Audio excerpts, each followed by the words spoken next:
Chapter 561. Son, I didn't mean to abandon you. You were stolen. Chu Xianyue rushed at Qin Haodong again. This time, he did not dodge. After knowing that he had not been abandoned, the resentment in his heart had disappeared. The mother and son hugged each other and cried bitterly. Qin Haodong had been an orphan before and after his rebirth. He had never enjoyed a mother's love since he was a child. At this time, this strong sense of family touched him from the bottom of his heart. Yi Qing stood aside and her eyes were also misty. She let the two of them cry for a while and then said, "Well, sister, it's a happy thing for you and your son to meet. Don't cry anymore. Xiao Qing is right. Don't cry, I won't cry either." Chu Xianyue wiped the tears from the corners of her eyes and stopped crying, but she held her son's hand and refused to let go for a moment. Qin Haodong glanced at the photo at the bedside and couldn't help asking, "Mom, who is my father? Where is he now?" "Your father is from the Qin family in the capital. His name is Qin Zongheng. I don't know where he is now," Chu Xianyue said, and the tears that had just stopped flowed down again. Qin Haodong asked eagerly, "Mom, how did Dad disappear? How did I lose it back then? What exactly happened?" Although he had found his mother now, he found that there were still many mysteries about his life that needed to be solved. "It's a long story. Listen to me slowly," Chu Xianyue said, and told him about her relationship with Qin Zongheng from beginning to end. Until Qin Haodong went missing, Qin Zongheng ran away from the Qin family, and she left the Chu family angrily. Qin Haodong's face turned cold after hearing this. The Chu family had gone too far. They believed Yuan Daoists' nonsense and did not hesitate to kill their own grandson. Chu Xianyue said, "Son, I've finished. How have you been all these years? Tell me quickly." Therefore, Qin Haodong told them about his childhood. Yi Qing and Chu Xianyue sat next to him and listened quietly. When he was happy, they laughed together, and when he was sad, they cried together. After a long time, Qin Haodong finally told them about his experience until he met Yi Qing. "Son, it's all my fault. I've made you suffer all these years." Thinking of Qin Haodong's hard life when he was a child, Chu Xuanyue's face was full of apology and heartache. "It's all in the past. It's not a big deal." Qin Haodong didn't want to see his mother sad, so he changed the topic and said, "Mom, you are so beautiful.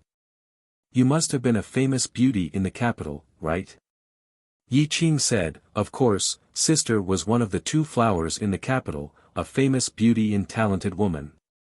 Qin Haodong said, "Mom is definitely a great beauty now, not to mention back then." Chu Xianyue touched his cheek and smiled. "Not now. I'm old. Our son is already so big." Qin Haodong asked, "Mom, you're so beautiful. Why didn't the Qin family agree to your marriage with Dad?" Chu Xianyue sighed and said, "You grew up in an ordinary family, so of course you don't understand the differences between aristocratic families.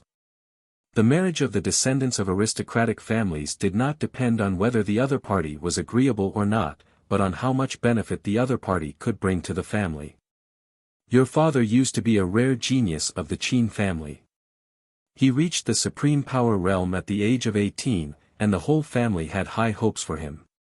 However, the Qin family and the Chu family had always been on bad terms, but they had a tacit understanding with the Yan family.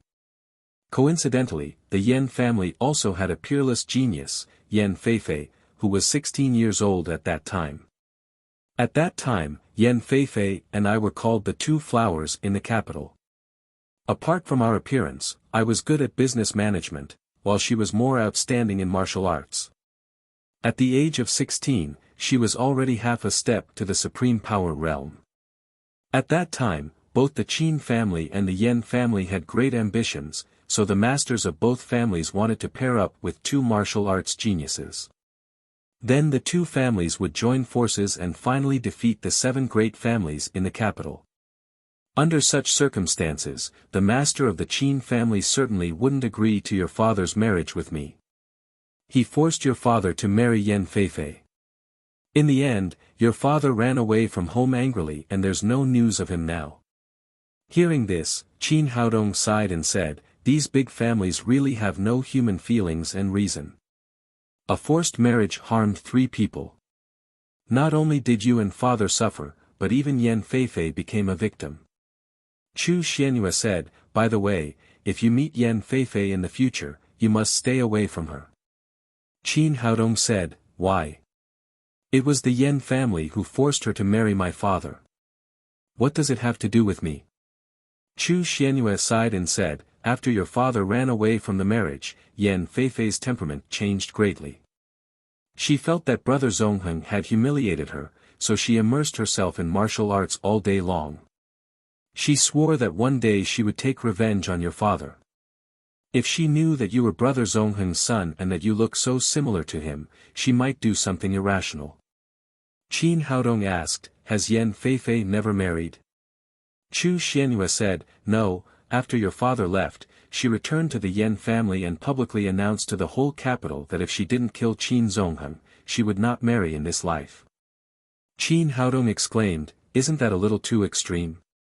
Yi Qing said, in fact, she is also a pitiful person. It was pitiful enough for her to have an arranged marriage, but in the end, the other party ran away from the marriage. It's normal for her to be emotionally stimulated. Qin Haodong he suddenly thought of a question and asked, what's Yan Feifei's cultivation now? Yi Qing said, she's at the 9th level of the Supreme Power Realm.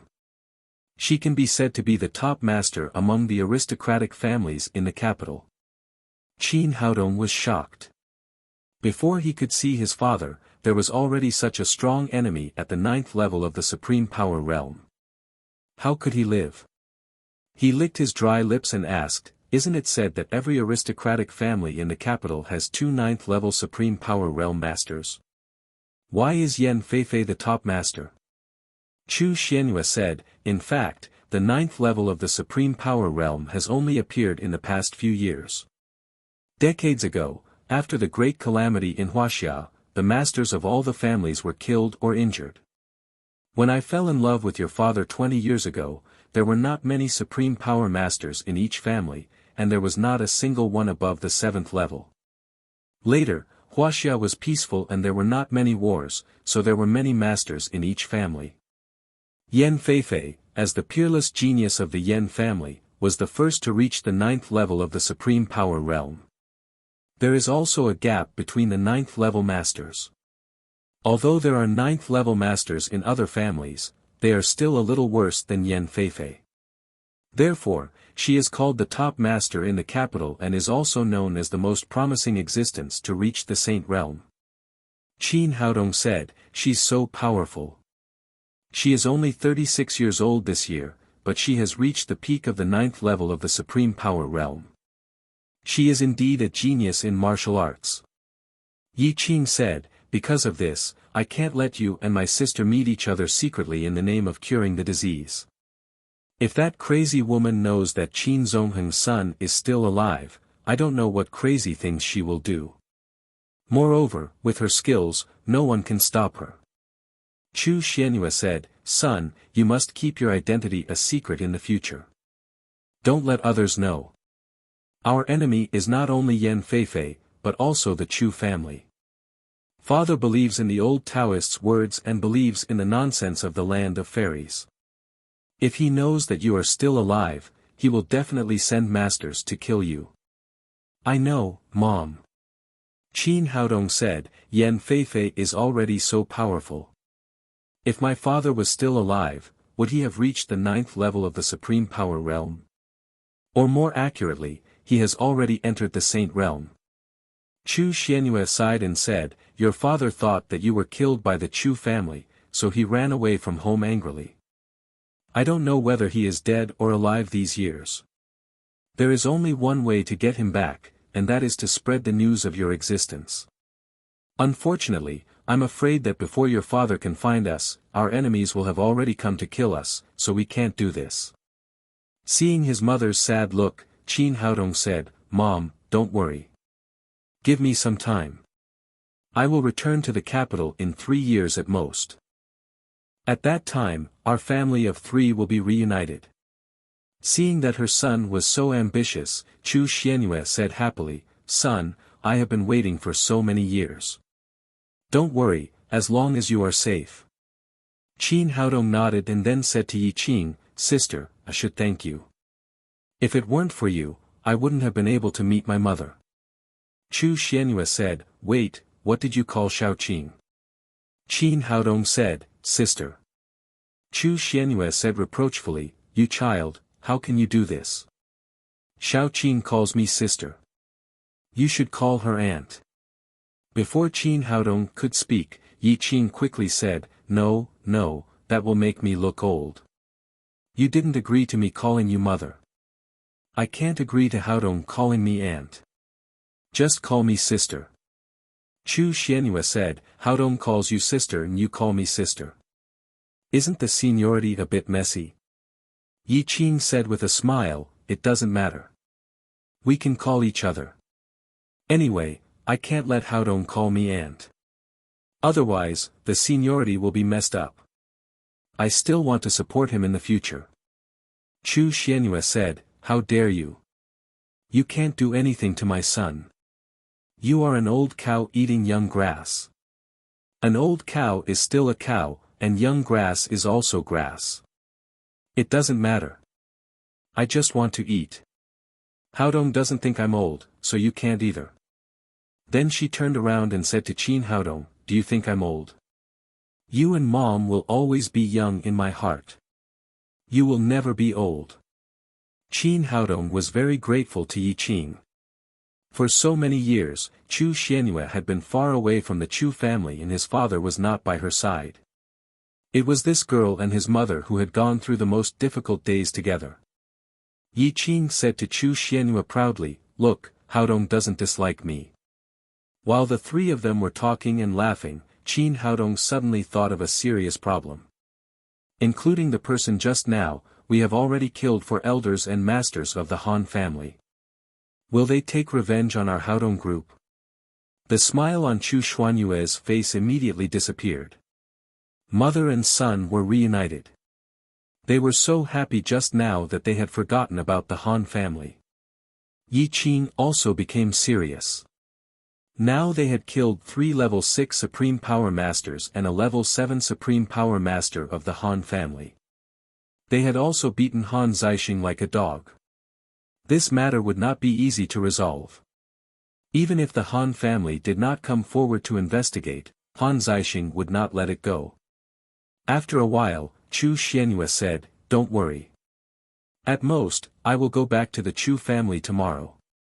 As long as my father is willing to help, the Han family will not dare to do anything to us." "No." Yi Qing immediately objected, "I fell out with the Chu family because of Haodong. I haven't been back for so many years. How can I give up my dignity because of this matter? I killed all the people of the Han family. If they come to punish me, I will bear the responsibility alone. Don't say any more. Listen to me on this matter. You are all my children. As long as I am here, I can't let outsiders bully you." Chu Xianyue eased her tone and said, "In fact, it's not a big deal. After all, he is my father. I just need to apologize." Chapter 562. Yi Qing said anxiously, "Sister, you left the Chu family with the threat of death. If you go back now, the master of the Chu family will definitely put you under house arrest. Then you will never be able to leave the Chu family." Chu Xianyue smiled and said, "So what? The Chu family is my home. I grew up there. Even if I can't leave, it doesn't matter. Just treat it as going home. As long as you and your brother are safe." "Absolutely not. You just met Haodong and his mother. If you go back to the Chu family, you will never see each other again. I will take responsibility for the Han family alone." Qin Haodong was moved when he saw the 2 of them fighting to sacrifice themselves to shelter the family from the wind and rain. This was sincere family love. However, with him, Emperor Greenwood, how could he let the two women rush ahead? He said, "Mom, sister, you don't have to fight. Maybe this matter is not as bad as you think. These things were all caused by Han Zixing alone. He lost 4 great elders in one day. I guess he won't dare to let the Han family know in a short time. We can wait and see." Well, that's also a way. Just as Yi Qin had said, Chu Xianyue had just reunited with her son. If it was not a last resort, she would naturally be reluctant to separate. Qin Haodong said, "Mom, we talked all night. It's already dawn. Let's take a rest first. I'm also tired. Is there a spare room? I want to sleep for a while." Chu Xianyue said, "You're tired. Then you can sleep here with me." She didn't know if she would be imprisoned when she returned to the Chu family, so she didn't want to be separated from her son for even a moment. Qin Haodong still had things to do, so he naturally couldn't be with Chu Xianyue. He said, "I can't sleep well with you, and it will also affect your rest. I'll find an empty room to sleep for a while. Let's talk at noon." "Well, you go to sleep first. I'll cook something delicious for you at noon." Chu Xianyue turned to Yi Qing and said, "Take your brother to rest first." There were many empty rooms in the Haodong group, so Yi Qing directly took him to another room to rest. After Yi Qing left, Qin Haodong did not rest. Instead, he instantly fell into deep thought. At present, the Han family was definitely a colossus for him. Not to mention 2 9th-level Supreme Power Masters, he couldn't even fight against a 7th-level Supreme Power Master. How could he make the Han family let this matter go and not dare to retaliate against the Haodong group in the future? This was indeed a very difficult matter. There was also Han Zixing. First, he tried to assassinate Yi Qing, and then he offended his mother. This kind of person must not be allowed to live in this world. He put his hands behind his back and walked around the room a few times. Suddenly, he thought of a good idea that could solve all the problems. Although his current cultivation had not reached the peak, he had a set of mysterious spells that others could not reach and 500 years of cultivation experience. As long as he used them properly, he would be able to intimidate the Han family. Even the 7 major families in the capital would not dare to provoke the Haodong group. Having made up his mind, he called Qi Wan-er. Qi Wan-er was sleeping. She grabbed the phone in a daze and saw that it was Qin Haodong calling. She quickly pressed the answer button and said in a lazy voice, "You're calling me so early. Do you miss me? I have something urgent to do. Hurry up and help me find Han Zixing's phone number. It's best to locate him." "Why do you want to find him?" Qi Wan said as she got up from the bed and turned on the laptop next to her. "I have something to talk to him about." In order not to make Qi Wan worry, Qin Haodong did not tell her his real plan. Qi Wan took the computer, and her fingers began to click. She continued, "Haodong, I'm telling you, the capital is not like Shanghai. There are many masters there. You must be careful, especially the 7 major families. With your current strength, you can't afford to provoke them. If you encounter any problems, you can tell me. I can ask my father to help you." Although he knew that Qi Wan-er was the eldest daughter of the Qi family and had a high status, families like the 7 major families in the capital were more interested in benefits. They would never offend the Han family because of Qi Wan-er's words. Moreover, even if the Qi family was willing to help him, it could only temporarily suppress the problem. It could not fundamentally solve the threat from the Han family. Qin Haodong said, "No need. You just need to help me locate Han Zixing. I can solve the rest myself." "Got it." Qi Wan-er's hacking skills were absolutely good. She quickly found Han Zixing's mobile phone number. At the same time, she used the mobile phone signal to draw a trajectory map and send it to Qin Haodong. Since leaving the Haodong group last night, he has been in the capital's central hospital. He hasn't left yet. Hearing this, Qin Haodong secretly breathed a sigh of relief. Han Zixing would definitely not use his mobile phone to report such a big thing to his family. Since he had not returned to the Han family, the news had not been reported to the Han family. Send me the Han family's location map. Okay, I've sent it. Qi Wan then asked, Haodong, what are you going to do? You're not going to the Han family, are you? Don't worry, I won't rashly go to the Han family. I'm just waiting for Han Zixing in front of the Han family's door. Qin Haodong said, help me monitor Han Zixing's movements. Tell me when he leaves the hospital. He hung up the phone, took a pen and paper, wrote a note, and put it on the bedside table. It means that he's too excited to sleep. It's his first time in the capital and he wants to go out for a walk. Tell Chu Xianyue and Yi Qing not to worry. He'll be back soon.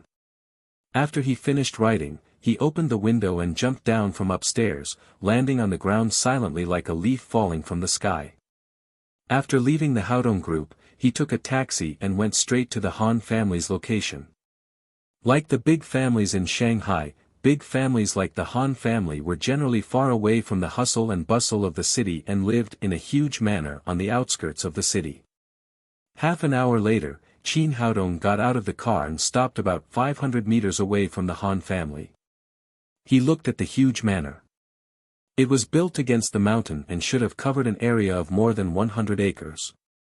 The decoration was not as luxurious as that of the big families in Shanghai, but it looked more simple and imposing, full of power. He chose a hidden spot next to it and set up a simple invisibility formation. Then, he sat cross-legged, took out a jade talisman from his pocket, and began to make talismans. Talismans were also divided into grades. The lowest grade was drawn with yellow paper and cinnabar. The advantage of this kind of talisman was that it was low in cost and relatively simple to draw. The disadvantage was that the amount of heaven and earth spirit chi it contained was too little, so the effect was very poor. The relatively better talismans were drawn with jade talismans. Jade could contain more heaven and earth spirit chi, so the level of the talisman made was higher. At the same time, the difficulty increased exponentially. A large number of raw materials were needed. Fortunately, Qin Haodong had prepared a large number of emerald jade pieces in his storage ring, so he did not have to worry about the materials. An hour later, he destroyed dozens of jade talismans in succession, but he also had a few crystal-clear high-level talismans in his hands. According to his plan, he prepared 3 invisibility talismans. Each one could provide him with 3 minutes of invisibility. It could hide all the aura of the user and block the sight of others. In addition, there were 2 Heaven Ascension talismans, 3 Wind talismans, and 1 Thunder talisman. The Wind talisman could increase the user's speed and move like the wind. The Thunder talisman could make the user's voice sound like thunder. The Heaven Ascension talisman could make the user walk in the air and reach the sky step by step. Of course, the height was limited. It could reach a height of up to 100 meters. After putting away the talismans that he had made, he took out a mirror and a disguise medicine. He began to tidy up his appearance in the mirror. 5 minutes later, a middle-aged man about 40 years old appeared in the mirror. However, his appearance had not changed much. In comparison, he looked more like Qin Zhonghen, who was at the head of Chu Xuanyue's bed. Qin Haodong nodded with satisfaction in the mirror. Then, he took out a robe and changed his clothes. He was almost ready. At this time, the phone next to him rang. It was Qi Wan, her. After answering the phone, he heard Qi Wan, her say, Han Zixing has left the central hospital and is heading in the direction of the Han family's manor. He will arrive in about 20 minutes. A sneer appeared at the corner of Qin Haodong's mouth. He's finally here. This road was built by the Han family for their own manor. There were very few vehicles on the road. About 20 minutes later, a Maybach sports car appeared in his sight. The driver was Han Zixing. Han Zixing had been beaten black and blue yesterday. Although he did not have serious internal injuries, he looked very miserable. In order to save face, he did not return to the Han family. Instead, he was treated in the hospital. He thought about it for a whole night. This time, under his plan, 4 great elders had been killed in succession. One of them was the shadow assassin Su Qingji, who had reached the 7th level of the supreme power realm. With so many people dead, it was impossible to hide it. After hesitating again and again, he decided to confess to the old man of the Han family. When he thought of Yi Qin and the toy boy who had suddenly appeared, he gnashed his teeth in hatred. They dared to beat him up. This time, even if he was punished by the family rules, he would make the Haodong group pay the price. He had to let them know that the Han family could not be provoked by anyone. While he was thinking, he suddenly saw a figure appear in the middle of the road. This person was wearing a long robe. He was tall and his back was facing the incoming car. Han Zixing was holding back his anger at this time. When he saw someone blocking his way, he immediately rolled down the window and scolded, "Who the hell are you? Are you crazy? Get out of my way. Do you believe that I won't kill you?" Hearing the scolding, the man slowly turned his head. When he saw the man's appearance clearly, Han Zixing was suddenly stunned. He stammered, You are Qin Zongheng." Although it had been 21 years, Qin Zongheng had been powerful in the capital and everyone knew him. As the young master of the Han family, Han Zixing naturally recognized Qin Zongheng. Qin Zongheng. However, there had been no news of Qin Zongheng in the past few years. He thought that he was dead, so he dared to plot against Chu Xianyue. If Qin Zongheng was still alive, he would not dare to do so. However, the person who had disappeared for 21 years appeared in front of him, which shocked and frightened him. If it were not for the bright sun, he would have thought that he had seen a ghost. This Qin Zongheng was naturally Qin Haodong in disguise. He looked at Han Zixing coldly and said, "It's rare that you still recognize me after so many years." When he spoke, he used a special cultivation method to change his voice, making it sound more mature and calm, without any flaws.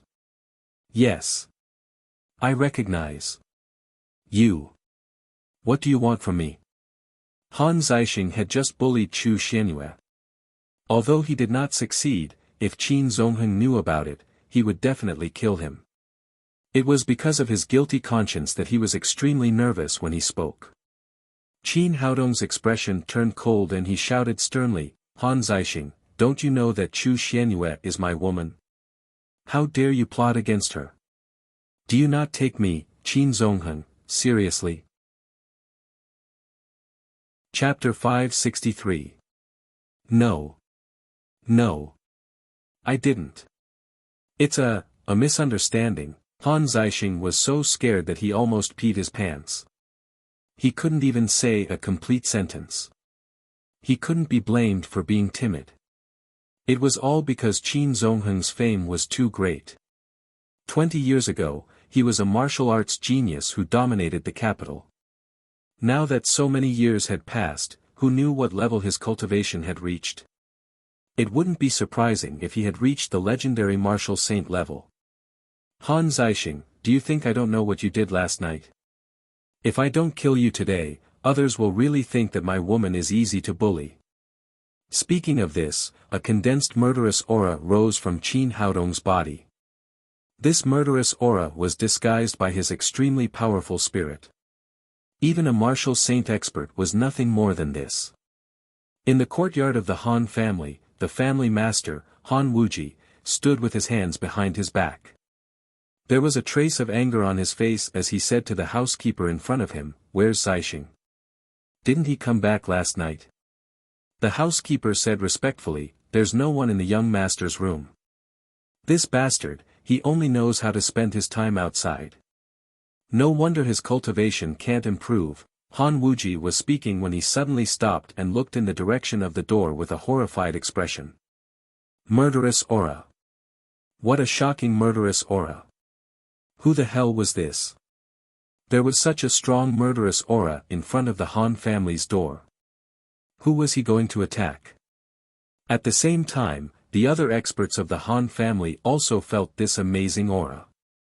One by one, they rushed out of the house and rushed in the direction of the door. At the front were two figures in grey robes. These two people were as fast as lightning. They were the two first-class elders of the Han family, experts at the 9th level of the Supreme Power Realm. Qin Haodong had carefully chosen this place to attack. He could not only let the experts of the Han family discover his existence, but he could also win some time to leave. In the whole world, he was the only one who could make such a delicate calculation. As the former Emperor Greenwood, he knew very well how fast the experts of each level were, including the two 9th level Supreme Power Masters who were comparable to cultivators at the late stage of Gold Core. In the face of Qin Haodong's murderous aura, Han Zixing felt a warm current flowing down his lower body. He was completely scared and there was no room for resistance. Die! A golden light flashed in Qin Haodong's hand, and the Xianyuan divine sword instantly pierced through the front windshield of the Maybach. It drilled a hole in Han Zixing's forehead as if it was cutting tofu.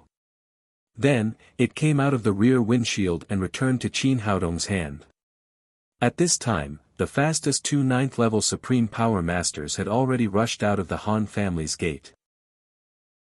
When the two people who were rushing forward saw this scene, they suddenly trembled with fear.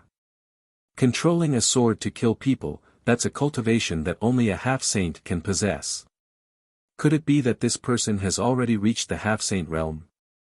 After Qin Haodong killed Han Zixing with one sword strike, he slowly turned his head and shouted in the direction of the Han family's gate, Han Wuji, I, Qin Zonghen, have killed Han Zixing here today. In the future, if anyone dares to disrespect my wife, Chu Xianyue, I will destroy your entire Han family. This loud shout was like a clap of thunder, shaking the surroundings and spreading to every corner of the Han family's manor. It scared the birds in the surrounding mountains and forests to fly into the air. He secretly nodded in his heart. It seemed that the effect of the thunderclap talisman was quite good. If he only used his internal strength to make a sound, he would not be able to reach this level yet. He was afraid that he would need to at least reach the Elixir Realm late stage or the Nascent Soul Realm early stage.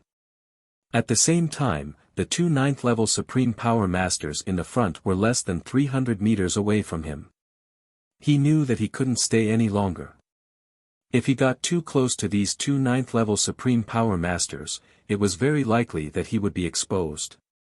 Therefore, Qin Haodong rose into the air and walked up step by step as if he was stepping on a ladder in mid-air. After taking 7 or 8 steps, he had already flown 50 or 60 meters into the air.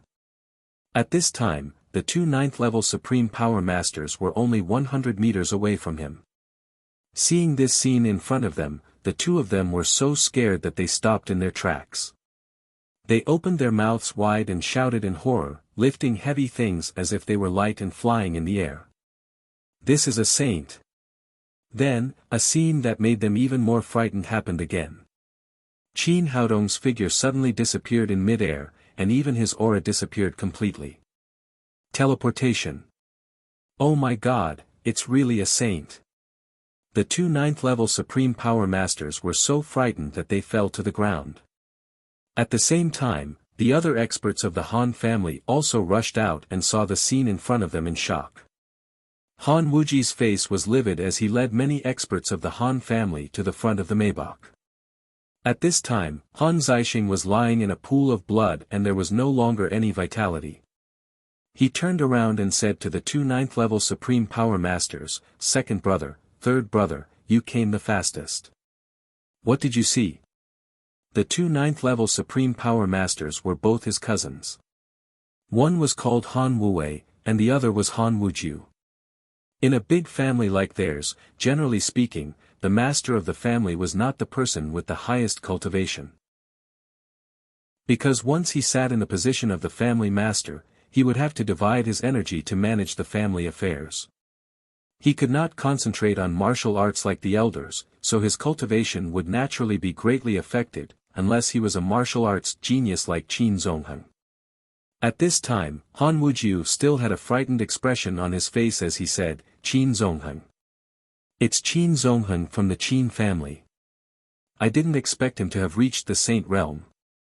When he said this, everyone present was extremely shocked. Qin Zongheng had disappeared for 21 years and they didn't expect him to reappear in the capital. Han Wuji asked with a gloomy expression, "Second brother, are you sure this person is Qin Zongheng?" Han Wuju nodded and said, "I can't be wrong. I was defeated by him in 3 moves. I always remember this great humiliation and practiced hard. I originally thought that after reaching the 9th level of the Supreme Power Realm, the gap between us should have narrowed. I didn't expect it. I really didn't expect it. He has actually broken through to the Saint Realm. In the past, the Qin family called him a rare martial arts genius. I was not convinced at first, but now I am completely convinced." As the master of the Han family, Han Wuji was much calmer than the others. He was also very meticulous.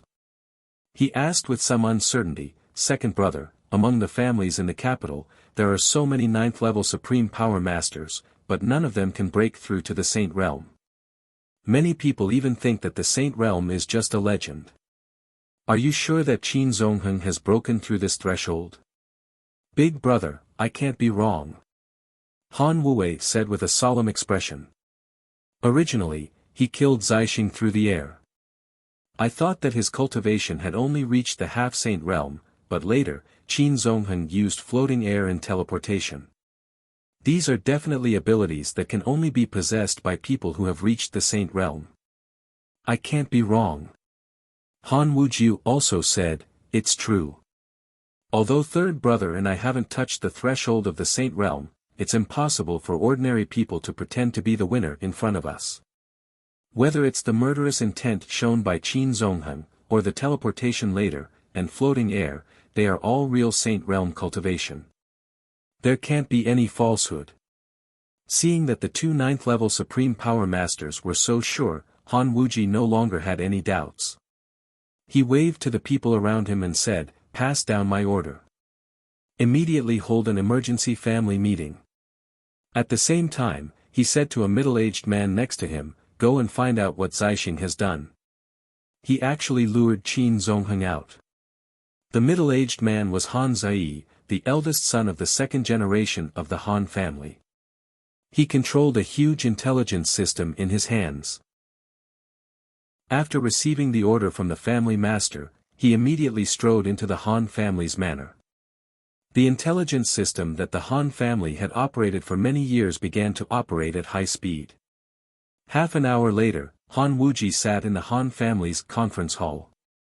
Next to him were Han Wujiu and Han Wuwei. Below them were dozens of core members of the Han family. Han Zai rushed into the hall with a stack of documents in his hand and said to Han Wuji, "Master, the matter has been investigated." Han Wuji said, "Tell me, what's going on?" Han Zai said, "Since Qin Zongheng disappeared, Zixing has been targeting Chu Xianyue. He wanted to take her and the Haodong group into his pocket. Just last night, he had privately mobilized an elder at the 7th level of the Supreme Power Realm and 2 elders at the 6th level of the Supreme Power Realm to assassinate Yi Qing. In the end, they failed. All 3 Supreme Power Elders died strangely, including the shadow assassin Su Qingji." Speaking of this, everyone present showed a look of surprise.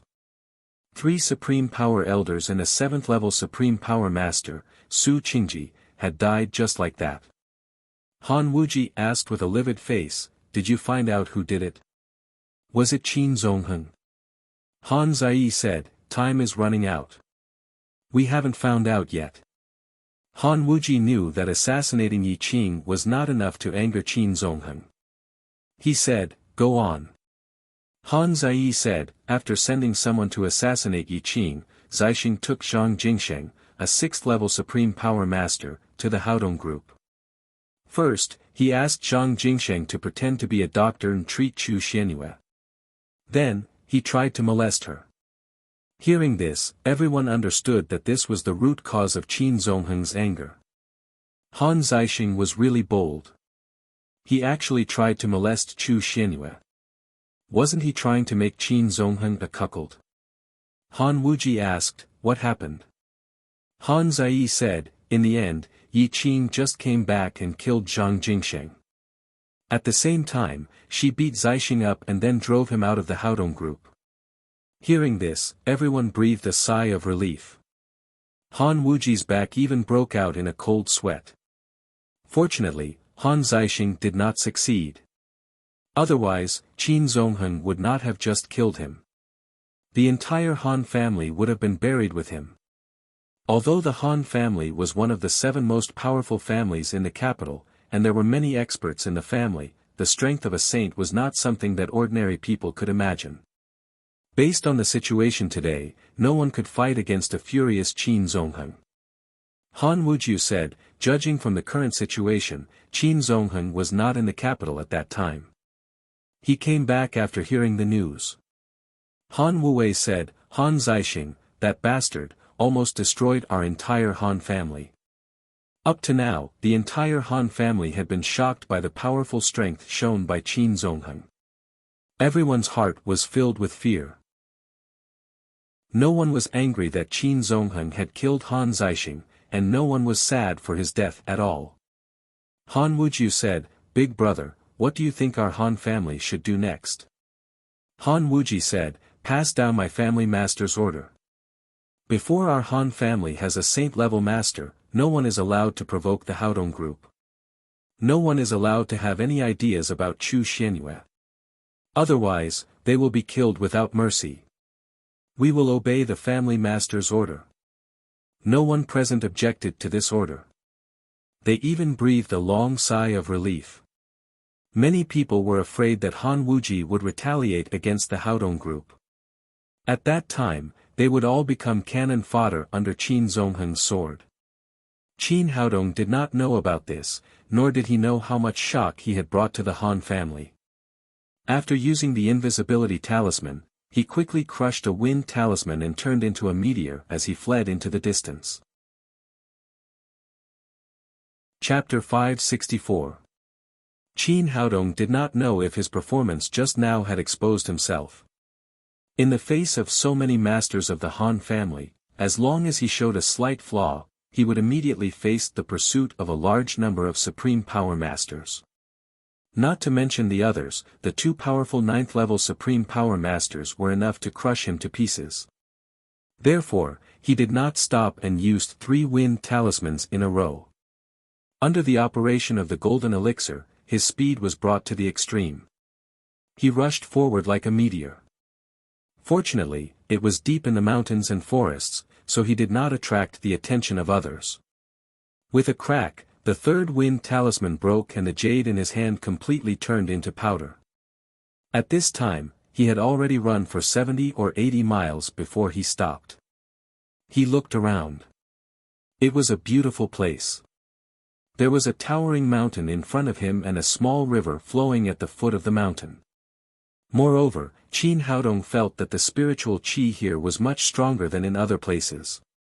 It was really a good place for cultivation. Just now, he had used up a lot of genuine qi at full speed. He looked back and saw that no one was following him. He chose a clean big stone by the river and sat down. He began to sit cross-legged to recover the consumed genuine qi. In his dantian, a round golden elixir was slowly rotating. A large amount of spiritual qi was absorbed into his body and quickly recovered the consumed genuine qi. The spiritual qi here was indeed stronger than in other places. If he cultivated in the city, it would take at least half a day to recover. But here, it only took him half an hour to recover. But just as Qin Haodong was about to end his cultivation, he suddenly keenly felt that the surrounding qi of heaven and earth had changed. The originally calm and comfortable spiritual qi became restless and rushed to the top of the mountain like a boiling tide. What's going on? He suddenly opened his eyes and saw that the abnormal movement of spiritual qi had caused a strong wind around him. The surrounding scene had changed. The originally calm small valley was blown up by sand and stones, which scared the birds and beasts away. Looking up at the top of the mountain, he saw that the violent spiritual chi was crazily sweeping there, as if there was a huge suction force at the top of the mountain. Qin Haodong's expression suddenly changed. I often see this kind of phenomenon in the cultivation world. Is someone breaking the elixir and forming the nascent soul?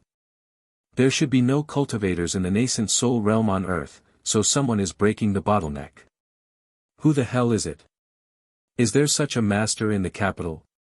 He carefully sensed the spiritual chi in the surroundings and found that it was unusually restless. Even if he had formed his nascent soul, it wouldn't be this restless. Thinking of this, his expression changed again. It was very likely that the person who was trying to break through to the saint level at the top of the mountain had deviated. In other words, he had been possessed by the devil, and that was why the chi of heaven and earth was so agitated. Who is it? Should we go up and take a look? At that time, it was close to noon. He was going to return to the imperial capital, but curiosity killed the cat. In the end, he slowly lurked toward the top of the mountain, wanting to see who was breaking through the bottleneck of the saint level. Just in case, he had refined a total of 3 invisible talismans. After using one, there were still 2 left. This was his biggest reliance. It could ensure that he would not be discovered by the 9th-level Supreme Power Masters on the mountain. Soon, he arrived at the top of the mountain. The Heaven-Earth Yuan Qi here was even more violent. If an ordinary person stood here, they would have been blown away by the violent winds. He lowered his body, held his breath, and carefully came to the top of the mountain. He saw that there was a 2-story bamboo building that was on the verge of collapse under the strong wind. There was a woman sitting cross-legged in the bamboo building. Under the violent movement of the chi, her clothes had turned into ashes, and her white skin was exposed in the air. However, the woman was not moved at all. She was still cultivating. At this time, there was a trace of blood at the corner of her mouth. It was obvious that she had suffered internal injuries. Possessed by the devil. There is indeed a deviation. I should stop, otherwise the consequences will be unimaginable.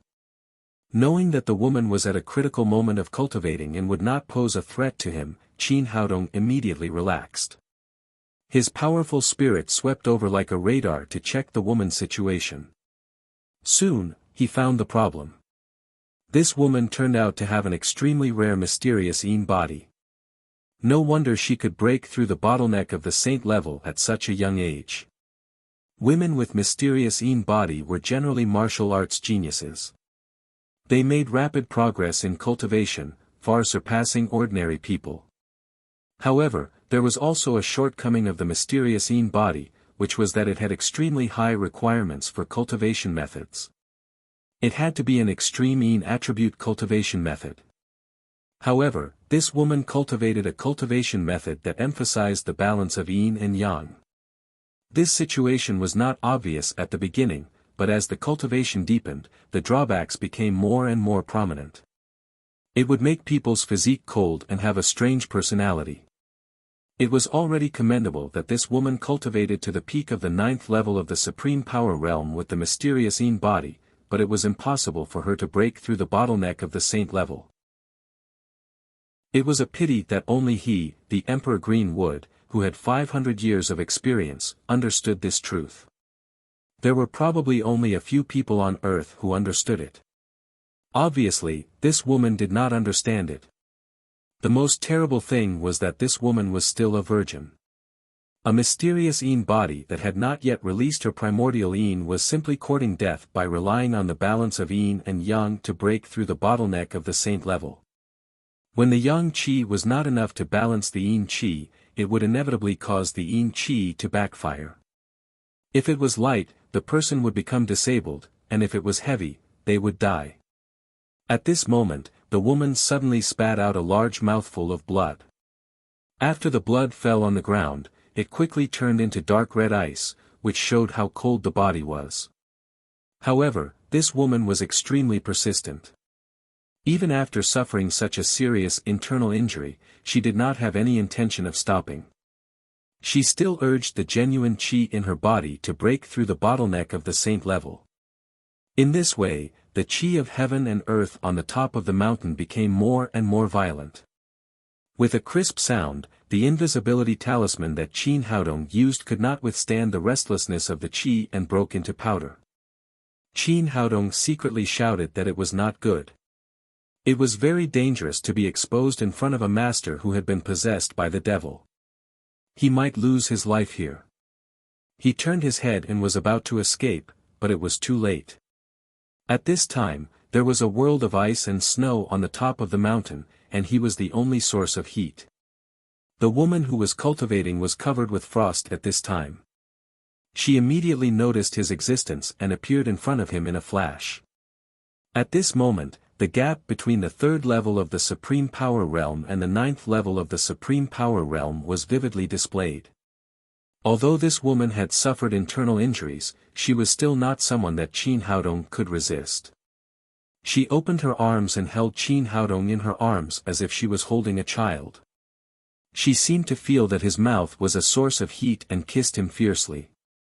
Like a vampire, she desperately absorbed the yang qi that he exhaled. At this time, the woman had lost her mind and instinctively wanted to obtain warmth. She realized that his clothes were a barrier for her to obtain heat. With a gentle wave of her hand, Qin Haodong's clothes turned into pieces and were swept away by the surrounding wind. At this time, the two of them were facing each other. The woman held Qin Haodong tightly in her arms and desperately pressed herself against Qin Haodong's body. The cold qi emitted from her body almost froze him. What should I do? Qin Haodong was completely confused. He could not beat her, nor could he run away. He could only passively be kissed like this. Although the woman in front of him was a great beauty, she was also a deadly ice beauty. The mysterious yin qi emitted from her body was too strong. If he was not careful, he would be frozen into an ice cube. He hurriedly urged the green-wood genuine qi in his body to resist the cold qi that was constantly invading his meridians. Soon, the woman was not satisfied with kissing. Maybe it was out of instinct, she knew where the root of yang qi was. She suddenly pushed him to the ground and then reached out to grab the thing in her hand. What the hell? Qin Haodong was speechless. At this time, he was unexpectedly pushed down by a woman. The most terrible thing was that in such a bad climate, the second master showed a tenacious vitality. Qin Haodong's meridians were almost frozen, but he quickly entered the state of work. How could he bear it? Suddenly, he thought of an important reason why the mysterious yin qi in this woman was so strong was that she was still a virgin and her primordial yin had not been leaked. If it went on like this, the woman would inevitably be counterattacked by the yin qi and he would not be able to survive. There was only one way to survive now, that was to destroy the woman's primordial yin. Only in this way could he get a chance of survival. The situation in front of him was that the woman was obviously inexperienced. She just hung there and did not know how to do it. In order to survive, Qin Haodong could only try his best to help her. When he succeeded, the mysterious yin qi rushed into his body like a tsunami and almost froze him. Fortunately, after the cold current, the yin qi in the woman immediately weakened a lot. It seemed that his method was effective. After breaking, the yin qi in the woman's body immediately weakened by half. Although it was still cold, it was barely under the control of the green-wood genuine qi. The woman seemed to feel much better. She held him tightly and no longer made other movements. However, her eyes were still confused and her mind was not sober. Qin Haodong breathed a sigh of relief when the danger was eliminated. But it was not a solution to go on like this. He had to relieve the woman of qi deviation. He tried to explore the woman's body and was shocked. At this time, the meridians in the woman's body had been destroyed by a large amount of qi of heaven and earth. If he could not find a way to help her repair her meridians, she would be a useless person even if she could save her life. Anyway, This woman had become one with him. It was destiny. He had to find a way to save her once. After thinking for a moment, Qin Haodong thought of a way to save her and decided to take the risk. He ran the double cultivation method, but this time it was not to pass on the power, but to help the woman repair her damaged meridians through the green wood genuine qi. He first injected the genuine qi into the woman's dantian. The green wood genuine qi had a miraculous effect in healing. Soon, the woman's damaged dantian was repaired.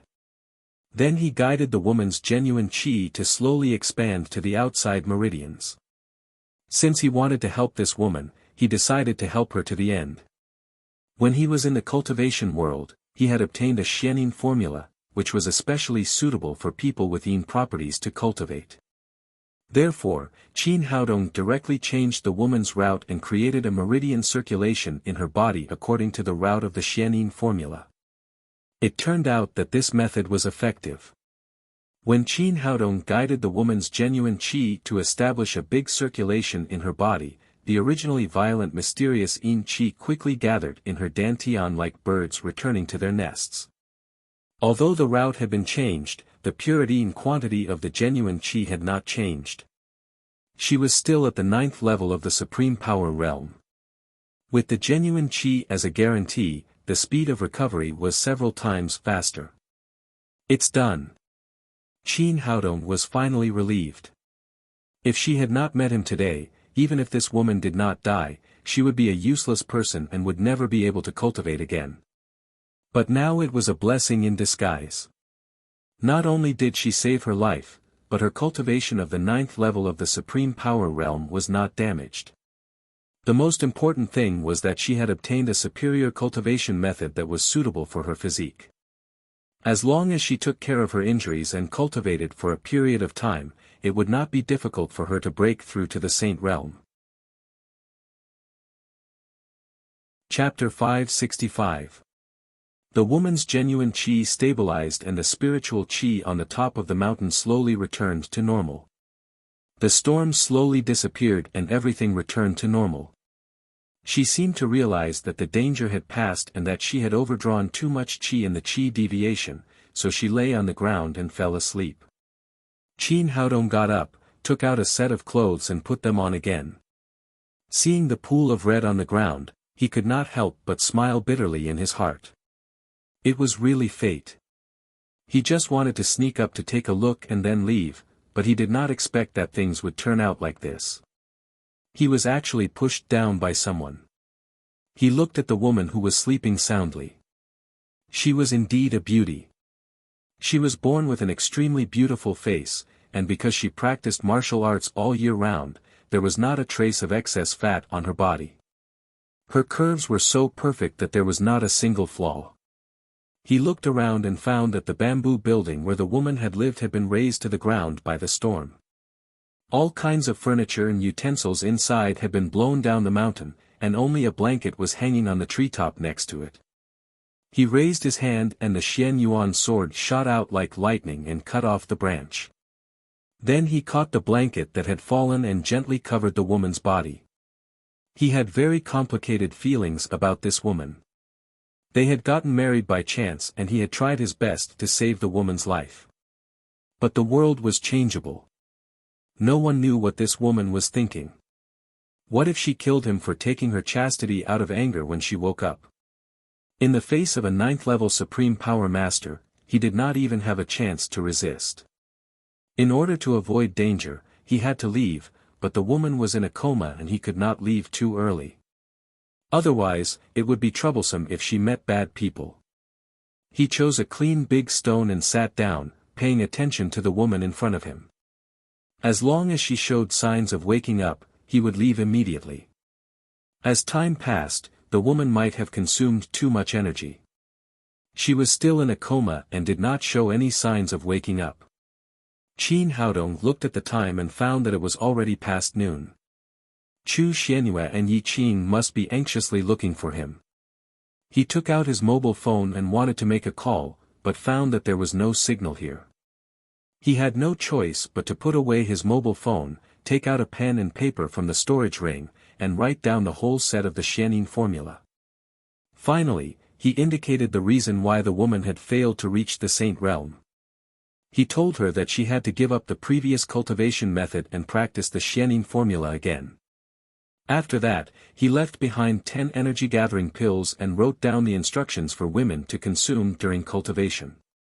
He believed that it wouldn't be long before China would have another saint. After thinking about it, he felt that something was missing. Suddenly, he remembered that the woman had no clothes to wear, so he took out a change of clothes from the storage ring and put it beside her. Otherwise, this woman would be the first level 9 Supreme Power Master to go down the mountain naked. Seeing everything he had prepared for the woman in front of him, Qin Haodong admired himself a little. Although they had only had sex once on the top of a mountain, he could be so considerate for this woman. He was really a model of a good man. Thinking of this, he was a little infatuated with himself. He directly signed off on that piece of paper as a considerate and good man. After he was done, the woman was still unconscious. Seeing that the sun was about to set, he paced anxiously on the top of the mountain. Strange, why is the spirit qi here countless times denser than at the foot of the mountain? Qin Haodong had the powerful spirit of a cultivator in the tribulation stage, so he was extremely sensitive to spirit qi. He found that the closer he got to the west side of the mountain, the denser the spirit qi was, as if all the spirit qi here came from here. He slowly walked over there. Relying on the senses of his spirit, he finally found that the source of the spirit qi turned out to be a huge rock. He checked it carefully and found that it was a very ordinary stone. There was nothing special about it. Suddenly, he heard a faint sound of water. It seemed to be under the stone. So it's hidden here. After checking it, Qin Haodong was sure that the strange thing was under the rock. He used all his strength to push the rock, which weighed thousands of kilograms, aside, revealing a clear spring with rich spirit qi. Spirit spring. It's actually a spirit spring. Heavens, earth, good people really have good karma. Qin Haodong jumped up with excitement. He had never dreamed that he would encounter a spirit spring. In this era of spirit qi, spirit spring was much more precious than spirit stones. Although spirit stones had spirit qi, they could only be used for cultivation. Spirit spring was different. It could be used as medicine, and the effect of elixirs made with spirit spring could be increased by more than 10 times. Since he had seen the strength of the 7 great families in the capital, he felt that the strength of the people around him was too low.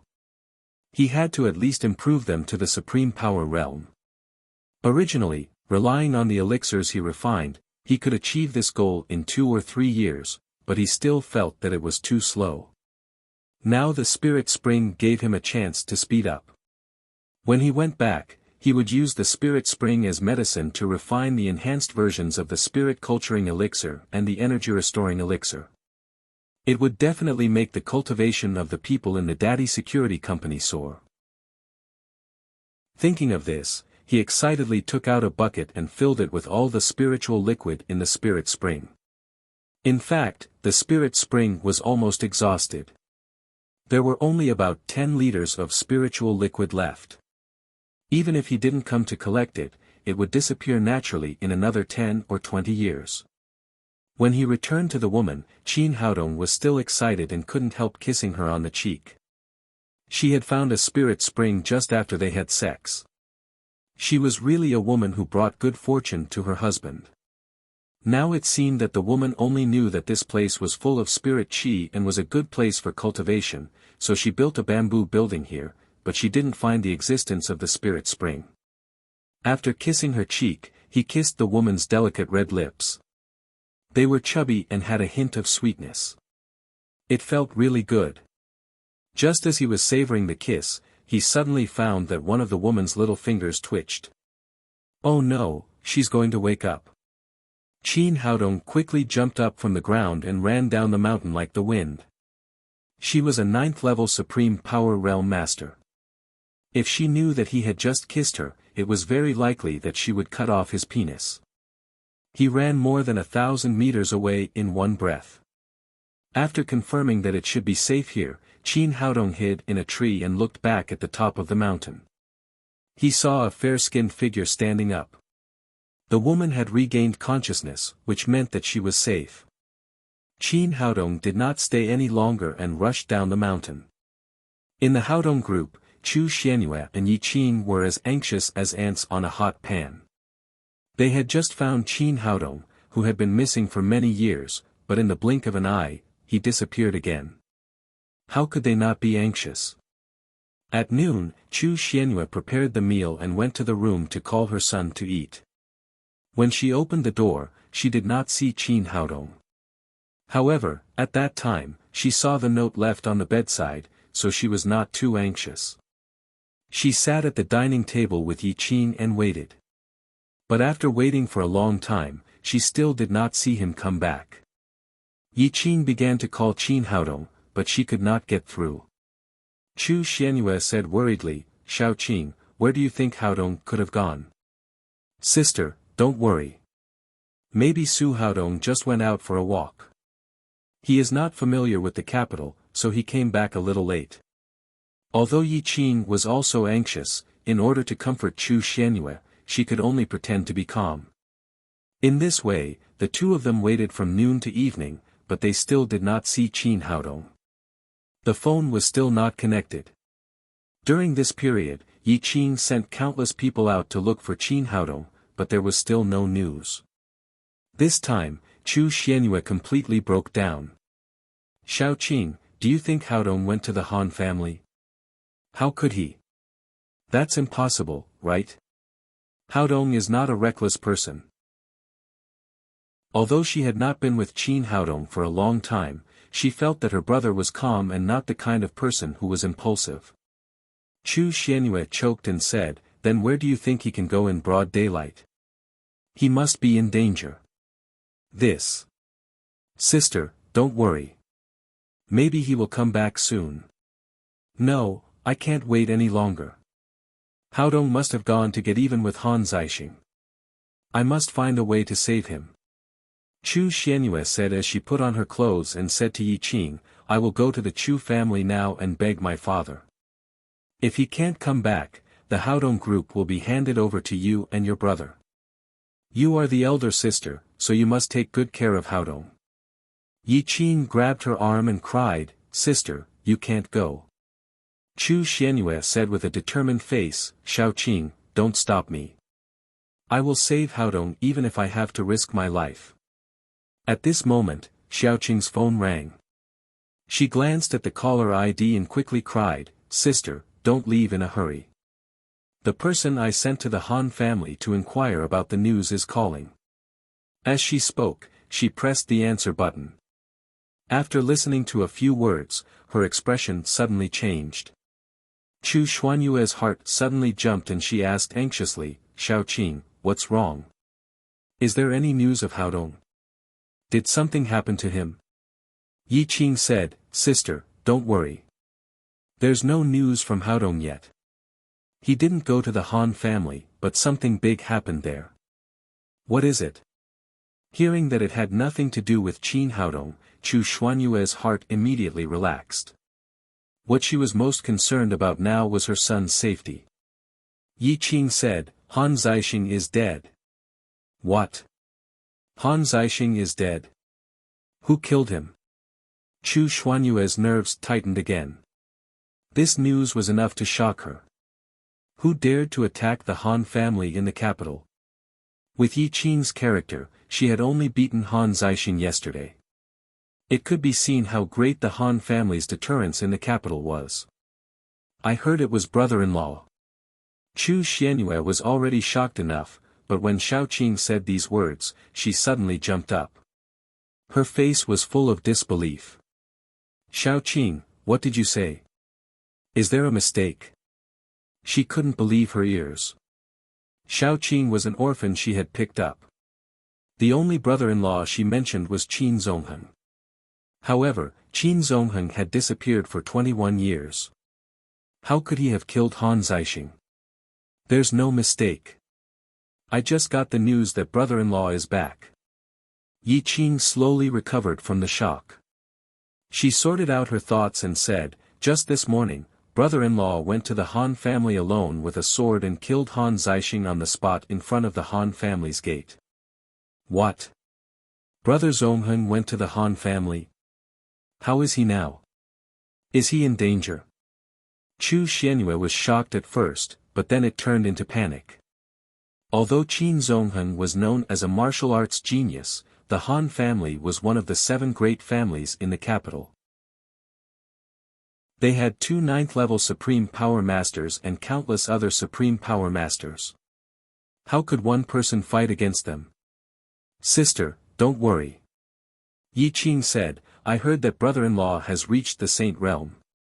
Not only did he kill Han Zixing with a sword, but he also warned the entire Han family that if anyone dared to disrespect you in the future, he would destroy their whole family. That old thing, Han Wuji, has already issued a family order. No one is allowed to provoke our Haodong group in the future. Chu Xianyue breathed a sigh of relief and then asked in a trembling voice, where is brother Zongheng?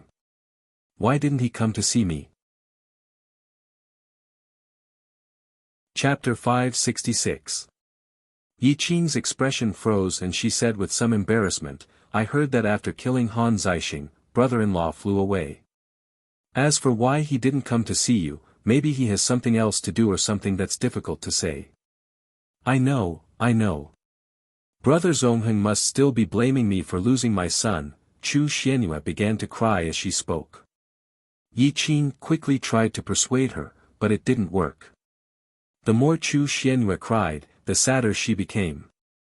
Mom, sister, I'm back. At this moment, Qin Haodong rushed in from outside. After seeing him, Chu Xianyue grabbed his arm and cried, Son, do you know? Your father is back, but he blamed me for losing you and didn't come to see me. Qin Haodong was speechless. He didn't expect that the fake Qin Zongheng he had created would not be able to deter the 7 great families. He didn't even know if it would cause such a sequelae. He quickly comforted her, then don't cry. Tell me what's going on. Chu Xianyue stopped crying. While sobbing, she told him what Yi Qing had said. Finally, she said, your father killed Han Zixing, but he didn't come to see us. If he came, our family of 3 could be reunited, but he didn't come. From this, Qin Haodong heard a lot of information. It seemed that his plan had worked well. At least for now, it had deterred the Han family. He comforted her, Mom, don't be sad. There must be other reasons why my father didn't come back. Maybe he doesn't want the Qin family to see him, or maybe he doesn't want to face the Chu family. He will come back when he thinks it through. Yi Qing also persuaded, Sister, this is actually a good thing. You have been worried about brother-in-law's safety all these years. Now, not only is he fine, but he has also reached the Saint Realm. You don't have to worry about him from morning to night. Qin Haodong said again, Mom, think about it this way. Dad was willing to kill Han Zixing for you because he has you in his heart. As for why he didn't come back, there must be something that's hard to say. Maybe he will come back after a while. Hearing this, Chu Xuanyue's mood became much better. She wiped her tears, grabbed Qin Haodong's ear and said, You brat, where have you been all day? Your sister and I haven't even had lunch yet. Ouch, ouch. Mom, spare me. Qin Haodong quickly cooperated and begged for mercy. In fact, Chu Xianyue cared about her son, so she did not use much strength. Yi Qing asked, Tell me quickly, where did you go? Mom was so worried. She thought you were captured by the Han family. On the way back, Qin Haodong had already thought of an excuse. He said, I've never been to the capital, so I just want to walk around. Later, I took a taxi, and the driver told me that the scenery outside was better, so he took me to a mountain on the west side of the imperial capital. The scenery there was really good, but unfortunately, I got lost, and there was no signal on my phone. It took me a long time to get out. Seeing that he came back unscathed, Chu Xianyue and Yi Qing were not too suspicious. Yi Qing complained, "You brat, why didn't you call me if you wanted to go out to play? I'm very familiar with the capital. Sister Xianyue was worried about you. If you hadn't come back, she would have gone back to the Chu family for help. Just this once, I won't dare to do it again." Qin Haodong quickly apologized. If his mother went back to the Chu family because of him, he would be in big trouble. However, he could not blame others. Who asked him to meet a 9th-level Supreme Power Master who was breaking through the bottleneck of the Saint Realm? Chu Xianyue also said, "Brat, I'll let you go this time. If you do it again, I'll twist your ears off." "No, no, I won't dare to do it again." Qin Haodong said with a smile, "Mom, you haven't eaten yet, right? Hurry up and eat. I'm starving." "You're starving, you brat." Chu Xianyue glared at him lovingly, and then took out the food from the insulated box one by one.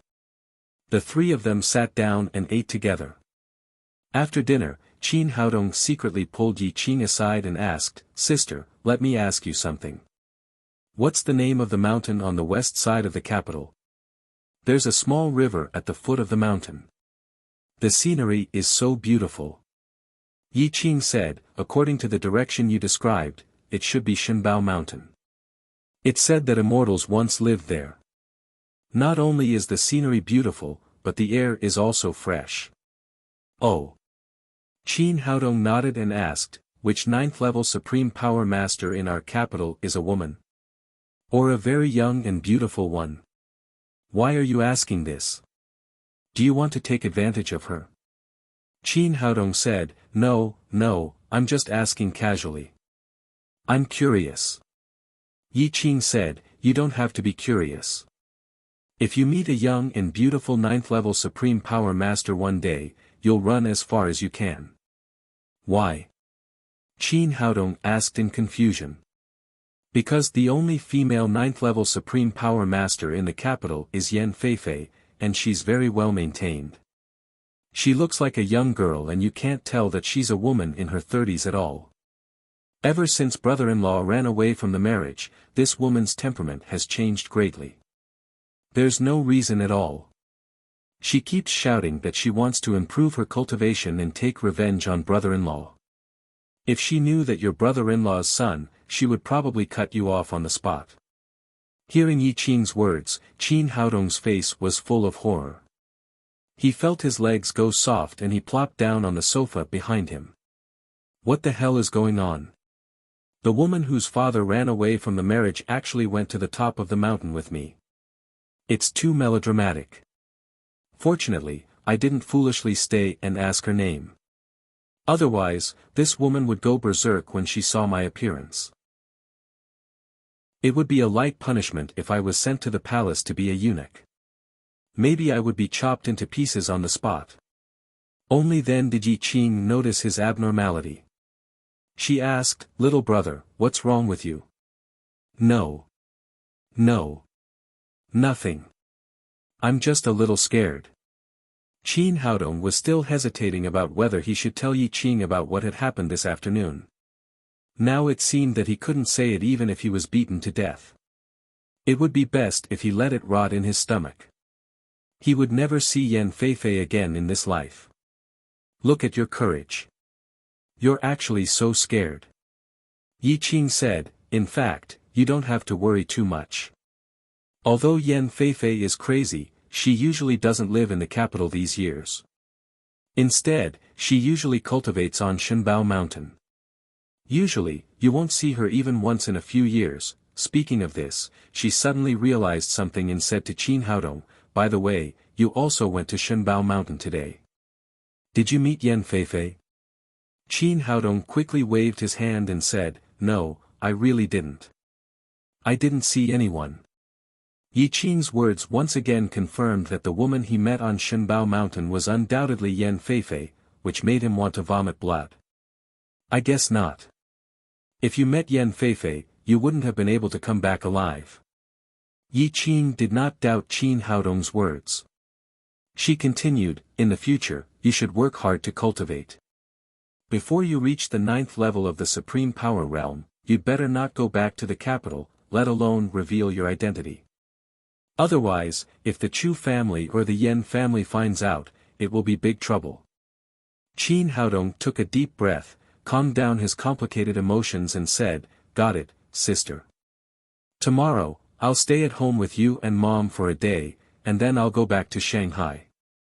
With Qin Haodong's return, the Haodong group returned to peace, but the whole capital was in turmoil because of Qin Zongheng's sudden appearance. Originally, the Han family wanted to keep this matter a secret, but it was a pity that the 7 great families in the capital had planted spies among each other. Moreover, Qin Haodong had made such a big scene, how could it be hidden? In less than half a day, the 7 great families already knew that Qin Zongheng had returned to the capital. The sudden appearance of a saint-level master in the capital caused a shock that was far beyond Qin Haodong's imagination, especially when the winner was Qin Zongheng of the Qin family. In the Yen family, Yen Fenwu, the family master, was shocked when he heard the news, and then his face became serious. The return of Saint Qin Zongheng would definitely have a huge impact on the Yen family. He thought for a moment and said to the butler beside him, "Immediately inform the whole family to hold an emergency meeting in an hour. In addition, ask Zixiao to go to Shenbao Mountain and call Feifei back." "Got it, family master." The butler answered and went out to make the arrangements. At the top of Shenbao Mountain, after Qin Haodong left, Yen Feifei suddenly sat up. The blanket on her body slipped, and her pretty face and perfect body were exposed to the air. A gust of mountain wind blew, and Yen Feifei felt cold. Only then did she realize that she was naked, so she quickly grabbed the blanket and wrapped it around her body. "What's going on? Where are my clothes?" She looked around nervously and saw that the beautiful top of the hill was covered with broken trees and branches. It was dilapidated, and she didn't know where her bamboo building was. Seeing this scene, Yen Feifei began to slowly recall that she was trying to break through the bottleneck of the saint level. Later, she seemed to have made a mistake and suffered from qi deviation. However, wouldn't qi deviation mean that she would be crippled and die if she suffered from it? Why didn't she feel that way? She quickly checked her body to see if there was anything wrong with it, but she suddenly found that the most important part of a woman was aching, and there was an extremely strange feeling.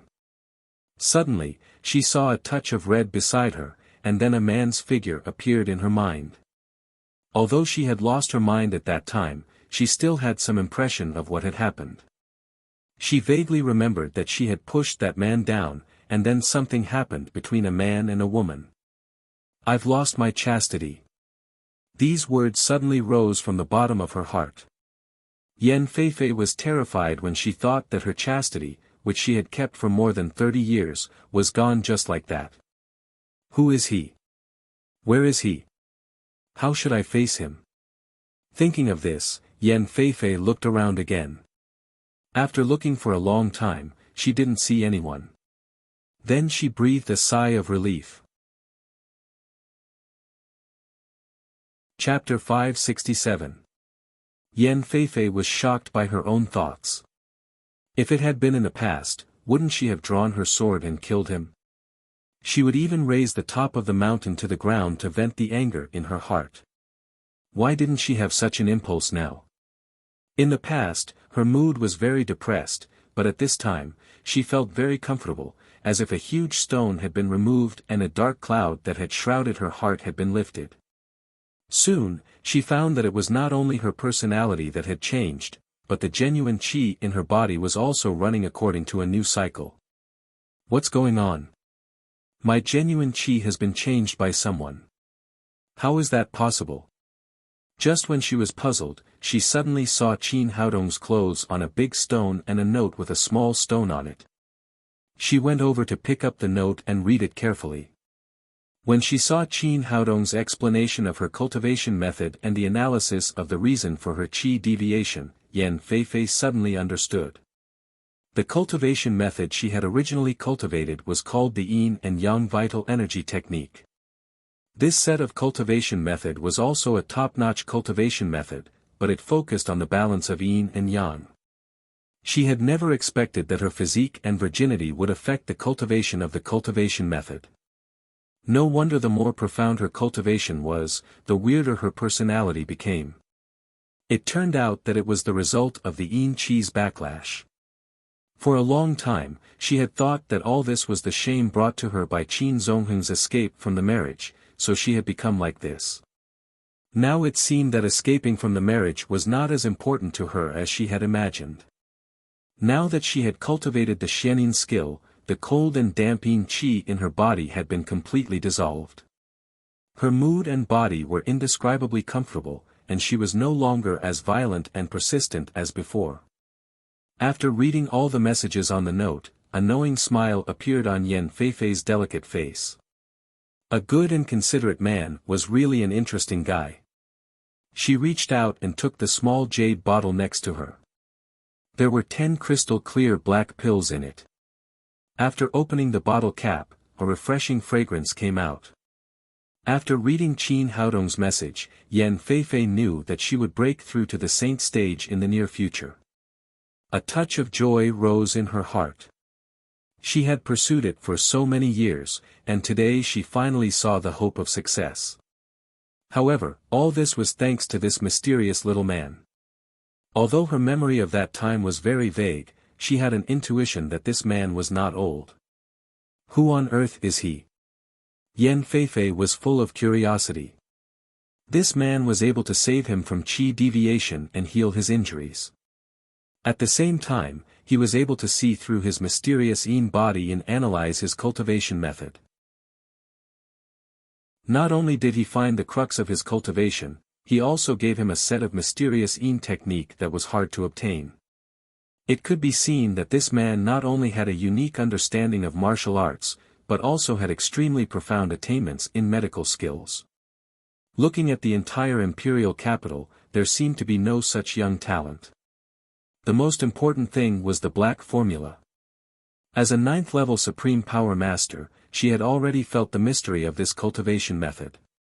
Its level was far higher than her original cultivation method. Such a divine skill could be said to be a priceless treasure.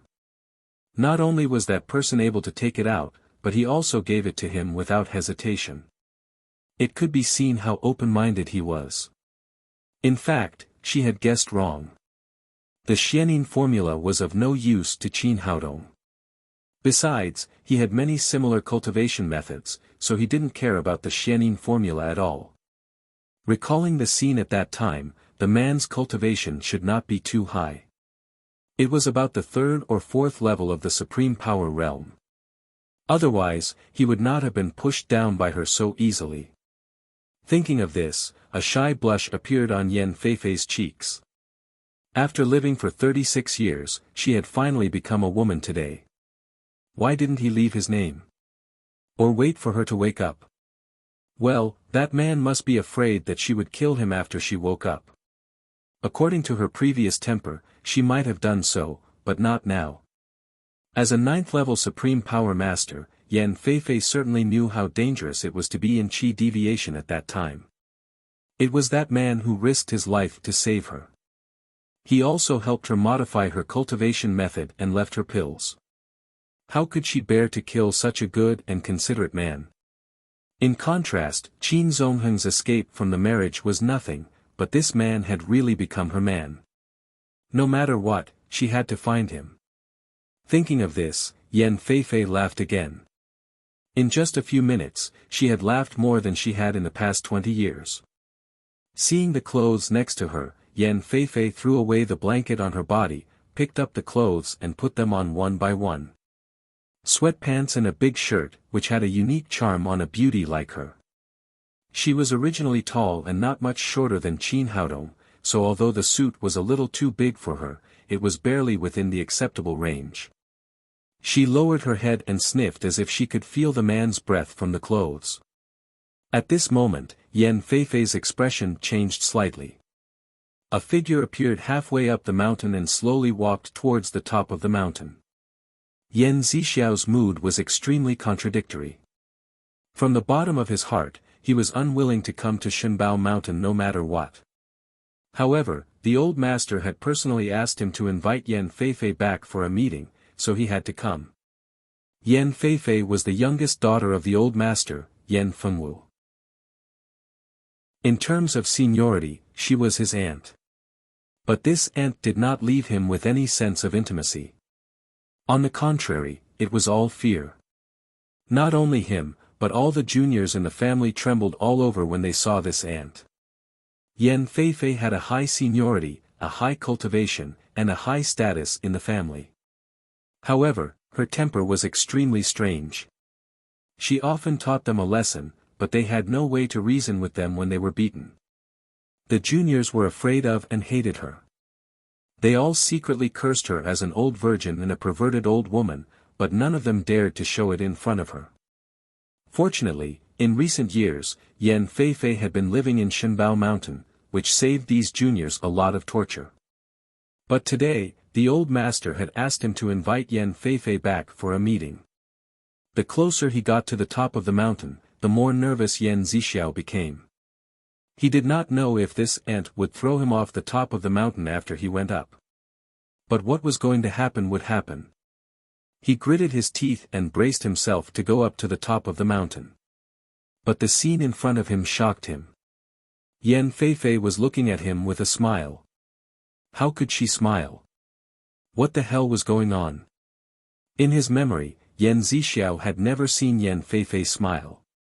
But today, she smiled, and her smile was so kind. Not only did it not make him feel cordial, but it also made his hair stand on end. Was Auntie crazy? Would she beat him to death? Seeing the broken scene on the top of the mountain, Yan Zixiao was even more sure that his aunt was crazy. She must be crazy. Otherwise, she would not have torn down her bamboo building. Just as he was about to turn around and run away, he heard Yan Feifei say, "Zixiao, why are you here? Why are you stunned when you see your aunt? Come here quickly." Hearing that Yan Feifei's words were normal, Yan Zixiao resisted the urge to run away and asked tentatively, "Aunt, are you okay?" "I'm fine," Yan Feifei said and smiled again. Yan Zixiao looked at his aunt again and saw that her clothes had all changed. He did not know why she was wearing a set of men's clothes, which made her look a little fat. However, out of fear, he did not dare to ask more, for fear that he would anger Yan Feifei if he said something wrong. He said, "Aunt, Grandpa asked me to invite you back for a meeting." Yan Feifei said, "Well, I'm going back. I won't live here anymore." Yan Zixiao asked, "If you don't live here, where are you going?" Yan Feifei said with a smile, "Of course I'm going home. I've lived here for so many years and neglected a lot of things. It's time for me to go back and live with your grandparents for a while." Yan Zixiao's heart skipped a beat. His aunt was going back to the Yan family. Didn't that mean that the good days of the younger generation were coming to an end? Yan Feifei seemed to see through his thoughts and said, "What's wrong? Don't you welcome me back?" No, I'm so happy to hear that you're going back." Yan Zixiao did not dare to tell the truth.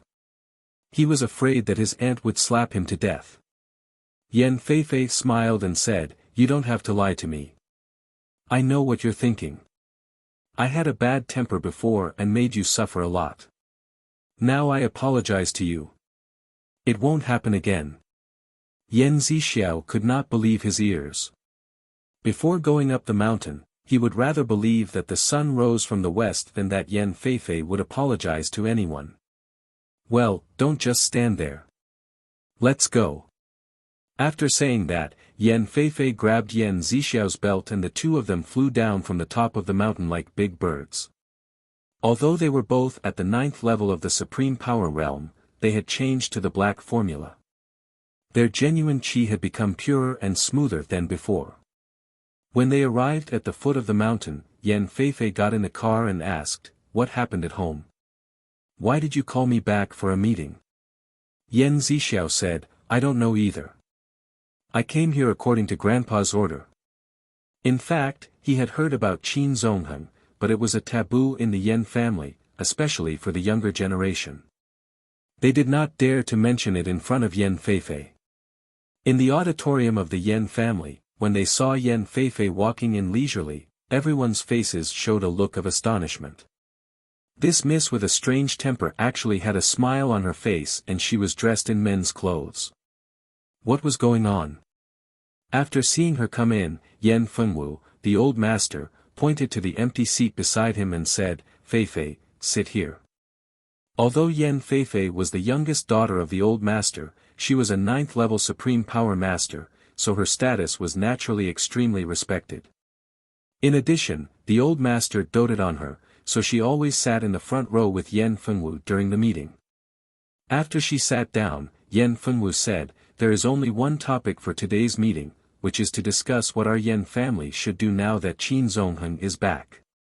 At this moment, everyone's eyes were focused on Yan Feifei. They were worried that this young lady would go berserk after hearing the name Qin Zongheng. Chapter 568. According to everyone's impression of Yan Feifei, as long as she heard the news of Qin Zongheng, she would immediately draw her sword and fight to the death. However, her reaction today was far beyond everyone's expectations. She just sat there quietly with a faint smile on her face, as if she hadn't heard the news at all. Strange. It's too weird. This was everyone's first reaction. Seeing that Yan Feifei was calm, Yan Zixiao said, "Grandpa, I heard that Qin Zongheng has reached the Saint Realm. Is that true?"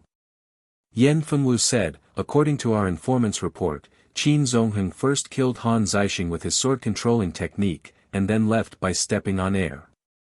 This kind of cultivation can only be done by a saint. Moreover, Han Wuji, that old man, has already issued an order to strictly prohibit the Han family from provoking the Haodong group and Chu Xianyue. From this, it seems that the news is true. Qin Zongheng has indeed crossed the threshold." Although everyone had heard of this rumor, they were skeptical before. But after Yan Fengwu confirmed it, they all sucked in a cold breath. One had to know that a saint was too important to a family. If any family in the capital had a saint, they would definitely be able to break through the encirclement and become the unrivaled great family in the capital. Qin Zongheng is indeed a martial arts genius. Many of our aristocratic families have worked hard for so long, but no one has reached the saint realm. There isn't even a half-saint, but he actually succeeded. The one who spoke was an old man sitting next to Yan Fengwu. He was another 9th-level Supreme Power Master of the Yan family and Yan Fengwu's younger brother, Yan Fengxiang. Yan Fengwu's eldest son, Yan Qing, said, "Father, what should we do now? Are we going to ally with the other aristocratic families to resist the Qin family?" After listening to him, the people below the stage expressed their agreement. If a saint really appeared in the Qin clan, then they could only join forces with the other 6 great clans. That way, they might have the ability to resist. Otherwise, they would all be devoured by the Qin clan. "Everyone, don't panic." Yan Fengwu said, "According to the information we have received, after Qin Zongheng killed Han Zixing, he disappeared from the capital and we haven't seen his shadow since. That is to say, he only appeared this time to vent Chu Xuanyue's anger. He has no intention of returning to the Qin family. Father, although Qin Zongheng did not return to the Qin family today, he is still a member of the Qin family. He will return sooner or later. We have to come up with a countermeasure in advance." The one who spoke was Yan Qing's younger brother, Yan Song. He was the second eldest in the second generation of the Yan family and had always been known for his craftiness. Yan Fengwu glanced at him and asked, "This is the purpose of my meeting today. Tell me, what should our Yan family do to fight against Qin Zongheng?" Yan Song said, "Dad, in fact, our Yan family has an advantage that other families don't have. My sister is engaged to Qin Zongheng. Although Qin Zongheng ran away from the marriage that day, the marriage contract is still there. As long as we find a way to unite with the Qin family through marriage, Qin Zongheng's return is not a bad thing for our Yan family. On the contrary, it is good news. His words immediately resonated with the others. Compared to joining forces to resist the Qin clan, joining forces through marriage was a better method. After all, a saint was truly too terrifying, and even if the 6 clans joined forces, they might not be able to resist a saint. Moreover, each of the great families had their own ulterior motives, so it was very difficult for them to truly unite. If they joined forces through marriage, the bad thing would become a good thing. The Yen family might be able to go further and trample on the other aristocratic families, becoming one of the 2 great aristocratic families in the capital together with the Qin family. But before the others could react, a cold aura enveloped the whole place, making everyone feel as if they had fallen into an ice cave. The smile on Yan Feifei's face disappeared and she said with a cold expression, "Yan Song, what did you say?" Yan Song originally thought that Yan Feifei's attitude had changed greatly and she no longer cared about Qin Zongheng, so he had the courage to come up with this idea. He wanted to show off his talent in front of the family master, but he did not expect Yan Feifei to have such a big reaction. He said embarrassedly, "Sister, don't mind me. I'm thinking about our Yan family. Besides, Qin Zongheng has now become a saint. Sister, you are still unmarried. If you can marry him, it will be a good choice." "Shut up." Yan Feifei's face was livid. She slapped the table and stood up. She said to everyone present, "I'm telling you, I already have a man. In this life, I will only marry him. If you want to marry me, use your own women to marry me. If anyone dares to marry me again, don't blame me for being ruthless." After that, she waved her right hand and a sharp palm wind shot out, cutting a mahogany table in front of her into 2 pieces. "From today on, if anyone dares to mention my marriage with Qin Zongheng again, this table will be his fate." After that, Yan Feifei walked out of the venue without looking back. The people present looked at each other with a look of horror on their faces. He was able to break a table with just a palm strike. No wonder he was the #1 expert in the imperial capital. This girl's cultivation seems to have improved a lot. Yan Fengxiang looked at the mahogany table that had been broken into 2 pieces with a look of horror on his face. As a 9th-level Supreme Power Master, he might be able to do it, but he would never be able to do it as easily as Yan Feifei. It could be seen that there was still a big gap between his cultivation and Yan Feifei's. What he didn't know was that Yan Feifei wouldn't have been able to do it yesterday. But now that she had cultivated the Xianyi method given by Qin Haodong, her genuine qi was much purer than before, so she could condense it like a knife. After being shocked by Yan Feifei's cultivation, another question arose in the hearts of the Yan family. What kind of person could subdue the little great-grandmother of the Yan family? With Yan Feifei's unruly personality, they were afraid that ordinary men wouldn't be able to subdue her. Today, Yan Feifei was wearing men's clothes. At first, they were very puzzled. Now it seemed that she was wearing that man's clothes. It could be seen that the 2 of them had a deep relationship. Yan Zixiao secretly criticized in his heart, "No wonder my aunt suddenly became much more amiable. It turns out that she is no longer an old virgin. She is really different from before after having a man." Yan Fengxiang turned to look at Yan Fengwu and said in a low voice, "What do you think of Yan Song's idea?" Yan Fengwu said, "You saw Feifei's reaction just now. Don't mention this again." Yan Fengxiang frowned and said, "If we can really form a good relationship with the Qin family, it will definitely be of great benefit to our Yan family." Yan Fengwu said, "It would be good if Feifei agreed, but she doesn't agree now. Do you want me to force her? Didn't you see what happened to the Qin family?" Yan Fengxiang suddenly realized that this kind of thing could not be forced. If the Qin family hadn't forced Qin Zongheng to leave that year, they would have become the biggest family in the capital. Yan Feifei's temper was much more unruly than Qin Zongheng's. If the Yan family really wanted to force a marriage, there was a 90% chance that they would follow Qin Zongheng's example. At that time, the Yan family would go for wool and come home shorn. He said, "I see, big brother. You are still thinking far ahead. Yan Fengwu officially said to the Yan family, I will issue 2 prohibitions. First, in the future, anyone who sees the people of the Haodong group must stay away, especially Chu Xianyue. No matter what, they cannot provoke her. Those who violate the family rules will be punished. Second, the marriage between Feifei and Qin Zongheng is officially invalid because Qin Zongheng ran away. No one is allowed to mention it again in the future. Otherwise, they will be expelled from the Yan family. The family meeting discussed for a long time, but there was no specific plan for Qin Zongheng. The tentative plan was to closely observe and pay close attention to Qin Zongheng's information. After the meeting, Yan Fengwu went to Yan Feifei's room. At this time, Yan Feifei had changed back into her women's clothes. The clothes left by Qin Haodong had been neatly folded and placed on the bed. She held her shoulders and stared into the distance. No one knew what she was thinking. Girl, what are you thinking about?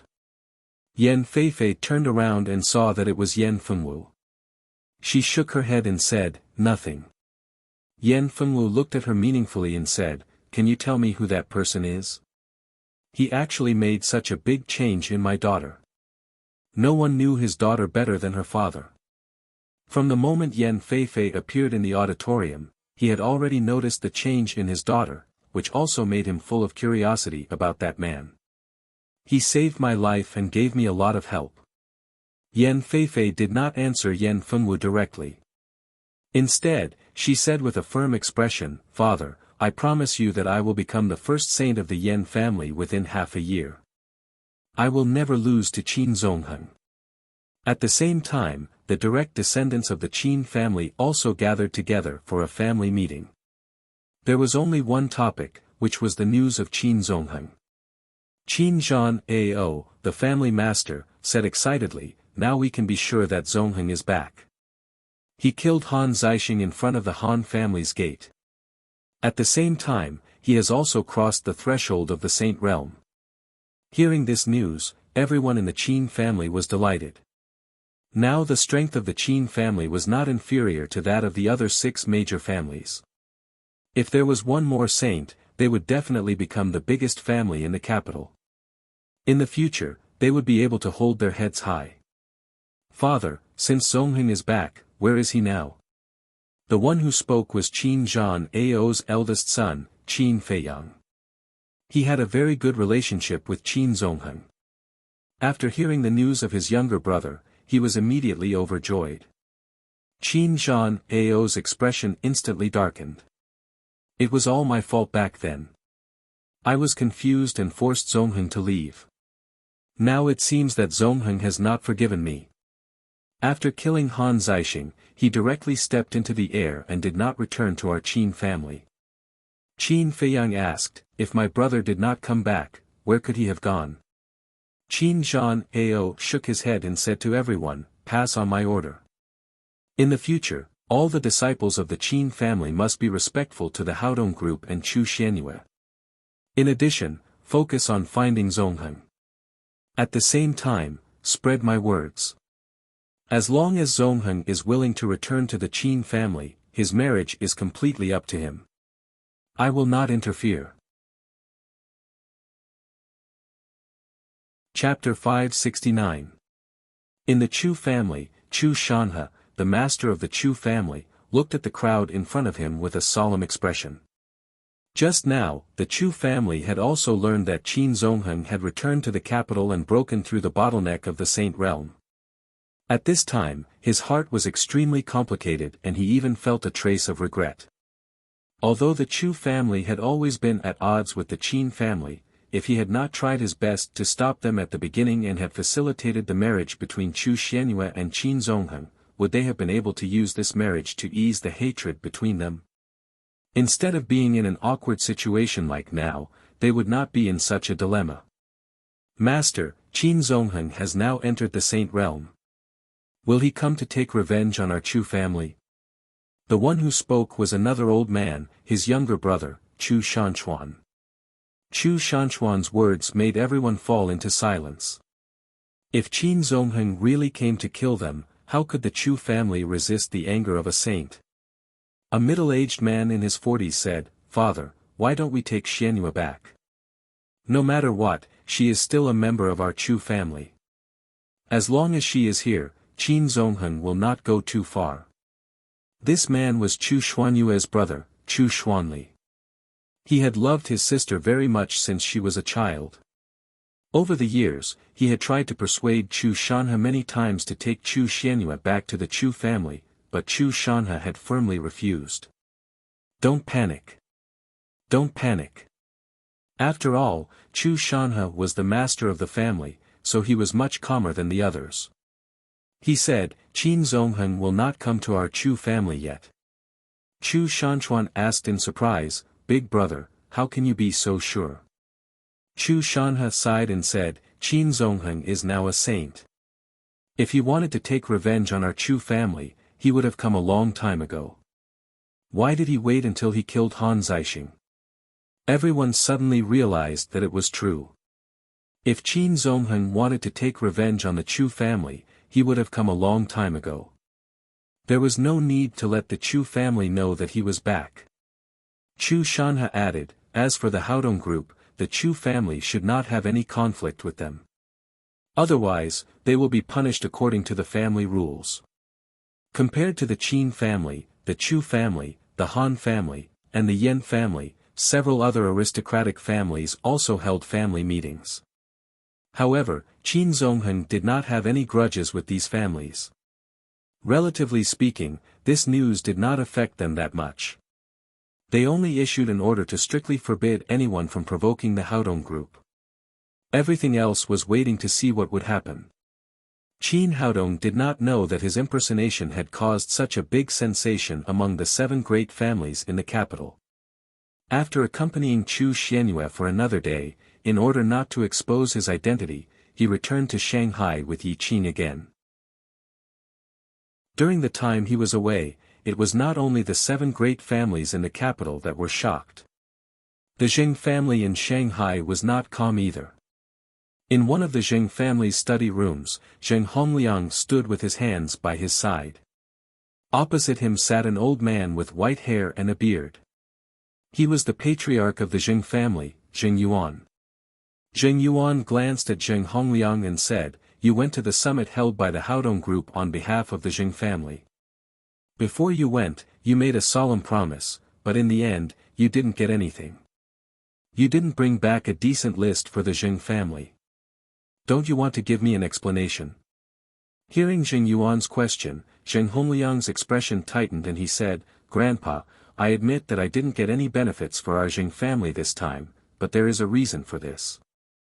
It's all because of Qin Haodong who ruined our plan." Zheng Yuan said discontentedly, "It's all because you and Hongda provoked him. Otherwise, why would he be hostile to the Zheng family? Grandpa is really not like what you think. Now I understand that even if Hongda and I didn't provoke Qin Haodong, he would have done something to our Zheng family sooner or later. On the contrary, this exposed his plan in advance so that we could be prepared." Zheng Yuan looked at him with burning eyes and said, "Are you making excuses for yourself?" Speaking of this, Zheng Hongliang relaxed a lot and said, "Grandpa, this is really not an excuse. I have my reasons. First of all, before Qin Haodong came to Shanghai, our 3 families were evenly matched. No one could do anything to the other. We were in a state of tacit balance. But after he came here, he immediately got into a good relationship with Zhou Xinju, which broke the balance of power between our 3 families. Now the Sun family has been beaten like a turtle, shrinking its neck and not daring to come out. Who do you think will be his next target? It must be our Zheng family. Even if Qin Haodong doesn't want to do anything to our Zheng family, the Zhou family will drag his daddy's security company into the water. After all, it would be a waste not to use such a good fighter." Zheng Yuan closed his eyes slightly and didn't say anything. He quietly waited for him to continue. Zheng Hongliang knew that the old man had listened to his words. He couldn't help but feel refreshed and continued, "Moreover, Qin Haodong has a reason to attack our Zheng family. Zheng Yuan slightly opened his eyes and asked, "What do you mean?" Zheng Hongliang said, "I have found out Qin Haodong's background in the past few days. When he was in Jiangnan, he had several businesses. One of them was the Daddy Security Company, which entered the capital in advance. The other one is the Lin Group, which mainly focuses on the jewelry industry. Now it has also entered the capital and is doing very well, pressuring the Shui's jewelry company. But his most important business is the Tangmen Traditional Chinese Medicine Company. Now that those two businesses have entered the capital, it is impossible to ignore the pharmaceutical industry in Jiangnan. The main pharmaceutical industry in Shanghai is all in the hands of our Zheng family, especially the Chinese medicine wholesale market and planting base. Qin Haodong is determined to get them, so after he gains a firm foothold, he will definitely attack our Zheng family." At this time, Zheng Yuan's expression had changed. His eyes were wide open and shining. He said with a murderous look, "If he wants to destroy our Zheng family, he must have the ability." Zheng Hongliang said, "Grandpa, don't underestimate Qin Haodong. He has many masters in the Daddy Security Company. Otherwise, he wouldn't have beaten the Sun family until they couldn't raise their heads. Originally, it was not enough for our families to fight by force, but now they are very close to the Zhou family. After the two families united, their strength has already surpassed our Zheng family. Moreover, he is now colluding with Yi Qing of the Haodong group. This kind of strength is enough to pose a threat to our Zheng family. We must deal with it carefully, or it will be easy to be eaten by them." These words really hit the nail on the head. He suddenly stood up from the armchair and said angrily, "I didn't expect that a bumpkin from Jiangnan would be such a big threat to our Zheng family." Zheng Hongliang was delighted. Since his grandfather had been persuaded, he would not be punished this time. He said, "Grandpa, we can't just sit here and wait for death. Otherwise, it will be too late when Qin Haodong attacks us." Zheng Yuan glanced at him and said, "What good idea do you have? Tell me." Zheng Hongliang said, "The best way to deal with Qin Haodong is, of course, to take the initiative to attack him and get rid of this threat before he makes a move. Your idea is good, but the force of the Daddy Security Company is so strong. They have several supreme power masters. I'm afraid it won't be easy. Otherwise, Sun Xingtian, that old fox, would not be a coward. The strength of our Zheng family is equal to that of the Sun family. If we fight head-on, we will definitely not be able to do anything to Qin Haodong. On the contrary, it will bring disaster to our Zheng family." Zheng Hongliang said, "If we fight head-on, it will definitely not work, so we have to take him by surprise and use a strategy." As he spoke, he whispered his plan into Zheng Yuan's ear. Finally, he said, "Grandpa, I don't believe that we can't kill Qin Haodong. Even if he is a supreme power master, so what? As long as you give me enough authority to mobilize the people of the Zheng family, I will definitely be able to kill that guy." Zheng Yuan thought over Zheng Hongliang's plan from beginning to end several times and felt that it was almost perfect without any loopholes. He nodded with satisfaction and said, "You are indeed my most valued grandson. Just do as you say. Take my family head's order, and the Zheng family's people will be at your disposal." "Thank you, Grandpa." Zheng Hongliang was overjoyed. As long as he did this well, the position of the family master in the future was needless to say. What was this called? This was called a blessing in disguise. Qin Haodong was a stepping stone for him to set foot on the throne of the family master. It was already noon when Qin Haodong and Yi Qing returned to Shanghai. He sent Yi Qing back to the branch of the Haodong group and returned home. Because it was the weekend, many girls stayed at home and did not go out. Seeing Qin Haodong come back, Li Meiyu and the other girls immediately surrounded him and expressed their dissatisfaction with his sudden departure. In the end, Qin Haodong made a sumptuous lunch as an apology, which finally stopped them from talking.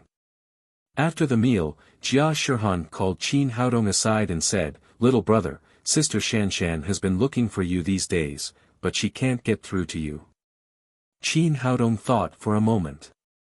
When Ouyang Shanshan called him, he should have been rolling to the top of Shenbao Mountain with Yan Feifei, so there was no signal on his mobile phone. He asked, "Why is she looking for me?" Jia Shihan said, "Sister Shanshan is leaving tomorrow. She wants to have a meal with you before she leaves." Oh. Of course, Qin Haodong knew Ouyang Shanshan's feelings for him. However, he had already drunk a few spoonfuls of water. He didn't want to drink too much, so he could only pretend that he didn't know. However, for such a girl, it was still okay to have a meal. He called Ouyang Shanshan. After the phone was connected, he heard Ouyang Shanshan say excitedly, "Haodong, you're back. I heard from Shihan that you went to the capital." "Yes, I went to the capital and just came back at noon today." Qin Haodong said, "I heard that you're leaving tomorrow. I'll see you off tonight. You can order whatever you want to eat." "That's great." Ouyang Shanshan said happily, "I know a Western restaurant with a very good environment. I'll send you the address later." After a pause, she said in a low voice, "Just the two of us, okay?" Chapter 570. All right. Qin Haodong originally wanted to take Jia Shihan with him, but they were about to part ways. He couldn't bear to refuse this girl, so he could only agree. "Haodong, thank you. See you tonight." Ouyang Shanshan hung up the phone happily. After playing with the little fellow all afternoon, Qin Haodong drove to the Violet Western restaurant that Ouyang Shanshan had mentioned in the evening. Under the guidance of the waiter, he came to the reserved room. Not long after he sat down, Ouyang Shanshan pushed the door open and walked in. As usual, she was still wearing a mask and big sunglasses. After closing the door, she took off her mask, sunglasses, and large coat, revealing a black close-fitting round-neck t-shirt inside, revealing her beautiful face and concave curves. Qin Haodong shook his head secretly. Being a star looked glorious, but in fact, it was very tiring. Wherever she went, she was like a thief, afraid of being recognized by others. Seeing that Ouyang Shanshan was alone, he asked, "Why are you alone? Where are the bodyguards sent by the company?" "Tomorrow, our company's trip in Shanghai will end, and we will fly to Hong Kong immediately, so I gave the bodyguards a day off and let them go back to reunite with their families." Ouyang Shanshan's cheeks flushed as she spoke. In fact, this reason was not important. The main purpose of giving the bodyguards a day off was to create a private space with Qin Haodong alone. Qin Haodong said, "Why are you leaving so soon?" Ouyang Shanshan sighed and said reluctantly, "I don't want to leave either. It's just that artists like us have to listen to the company's arrangements. The company has arranged several commercial performances and other activities over there. I have to attend them. Let's not talk about those unhappy things. What do you want to eat?" Qin Haodong said and called the waiter in. For Ouyang Shanshan, it didn't matter what she ate. What mattered was who she ate with. She casually ordered a few things, a bottle of red wine, and let the waiter go out. Soon, all the dishes were served, and the two chatted while eating. Ouyang Shanshan seemed to have something on her mind today. She didn't talk much, but she drank the wine very quickly. After a while, she drank half a bottle of red wine. Her cheeks looked red, shining with a charming halo. After getting a little drunk, she seemed to have gathered her courage and said, "Haodong, there's something I want to tell you." "Speak." Ouyang Shanshan bit her red lips and whispered, "Actually, I've liked you for a long time. Can we be together?" As a superstar who was the center of attention and a charming girl, she had always been pursued by others. This was the first time she had taken the initiative to confess her love to someone. But she knew that if she didn't take the initiative to say it now, she might not have another chance in the future. After that, she lowered her head, and the blush on her cheeks became more intense. She peeked at Qin Haodong from time to time, trying to see his reaction. She looked like a girl in love for the first time. Qin Haodong sighed secretly. What was supposed to come would come. After a moment of silence, he said, Shanshan, we are not suitable for each other. You should find a better man to spend the rest of your life with. Seeing that Qin Haodong refused her, Ouyang Shanshan didn't care about her shyness anymore. She hurriedly said, Why? Tell me what's wrong with me, I'll definitely change. It's not your fault, it's my fault. Before Qin Haodong could finish, Ouyang Shanshan said hurriedly, Do you think I'm too old? Actually, I'm only a little older than you, not much older. No, it has nothing to do with age. The blush on Ouyang Shanshan's cheeks faded, and she said with a pale face, Then why? Do you think that I must be very dirty in this circle? In fact, I'm not. No, I really didn't think that way. Qin Haodong quickly explained, I know you are a good girl who is clean and self-disciplined, different from others in the circle. Then do you hate my job? Ouyang Shanshan gritted her teeth as if she had made a major decision. As long as you are willing to accept me, I can quit the entertainment circle for you. Qin Haodong was moved. He also knew that Ouyang Shanshan was now a big star on the way up. It was a great sacrifice for her to quit the entertainment circle for him at this time. However, there were too many girls around him. The most important thing was that his relationship with Ouyang Shanshan hadn't reached that stage yet. Shanshan, don't worry. Let me explain to you. Qin Haodong looked directly into her eyes and said sincerely, You also know that I have girlfriends, and more than one. Ouyang Shanshan said, I know, but I don't care. Qin Haodong said, but it's not fair to you. You are so outstanding, you can find someone more suitable for you. I don't want to be fair, and I don't want to find someone else. I can't forget you. After Ouyang Shanshan finished speaking, she threw herself into his arms and cried. Qin Haodong gently held her waist, letting her vent wantonly on his chest. After a long time, Ouyang Shanshan slowly stopped crying, and her excited mood also calmed down. She raised her head from his arms and said with some embarrassment, I'm sorry, I forgot myself. Qin Haodong smiled and said, I should be the one to say sorry. You just cried. You must look terrible. I'll go and touch up my makeup. Ouyang Shanshan said as she picked up her handbag, opened the door, and walked to the bathroom. Qin Haodong poured himself a glass of red wine and slowly tasted it. At the moment, his mood was very complicated. It was very difficult for anyone to refuse such an outstanding girl, but he had to do it.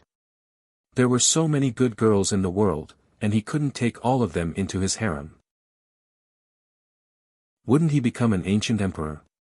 Ouyang Shanshan touched up her makeup, looked at herself in the mirror, and sighed secretly.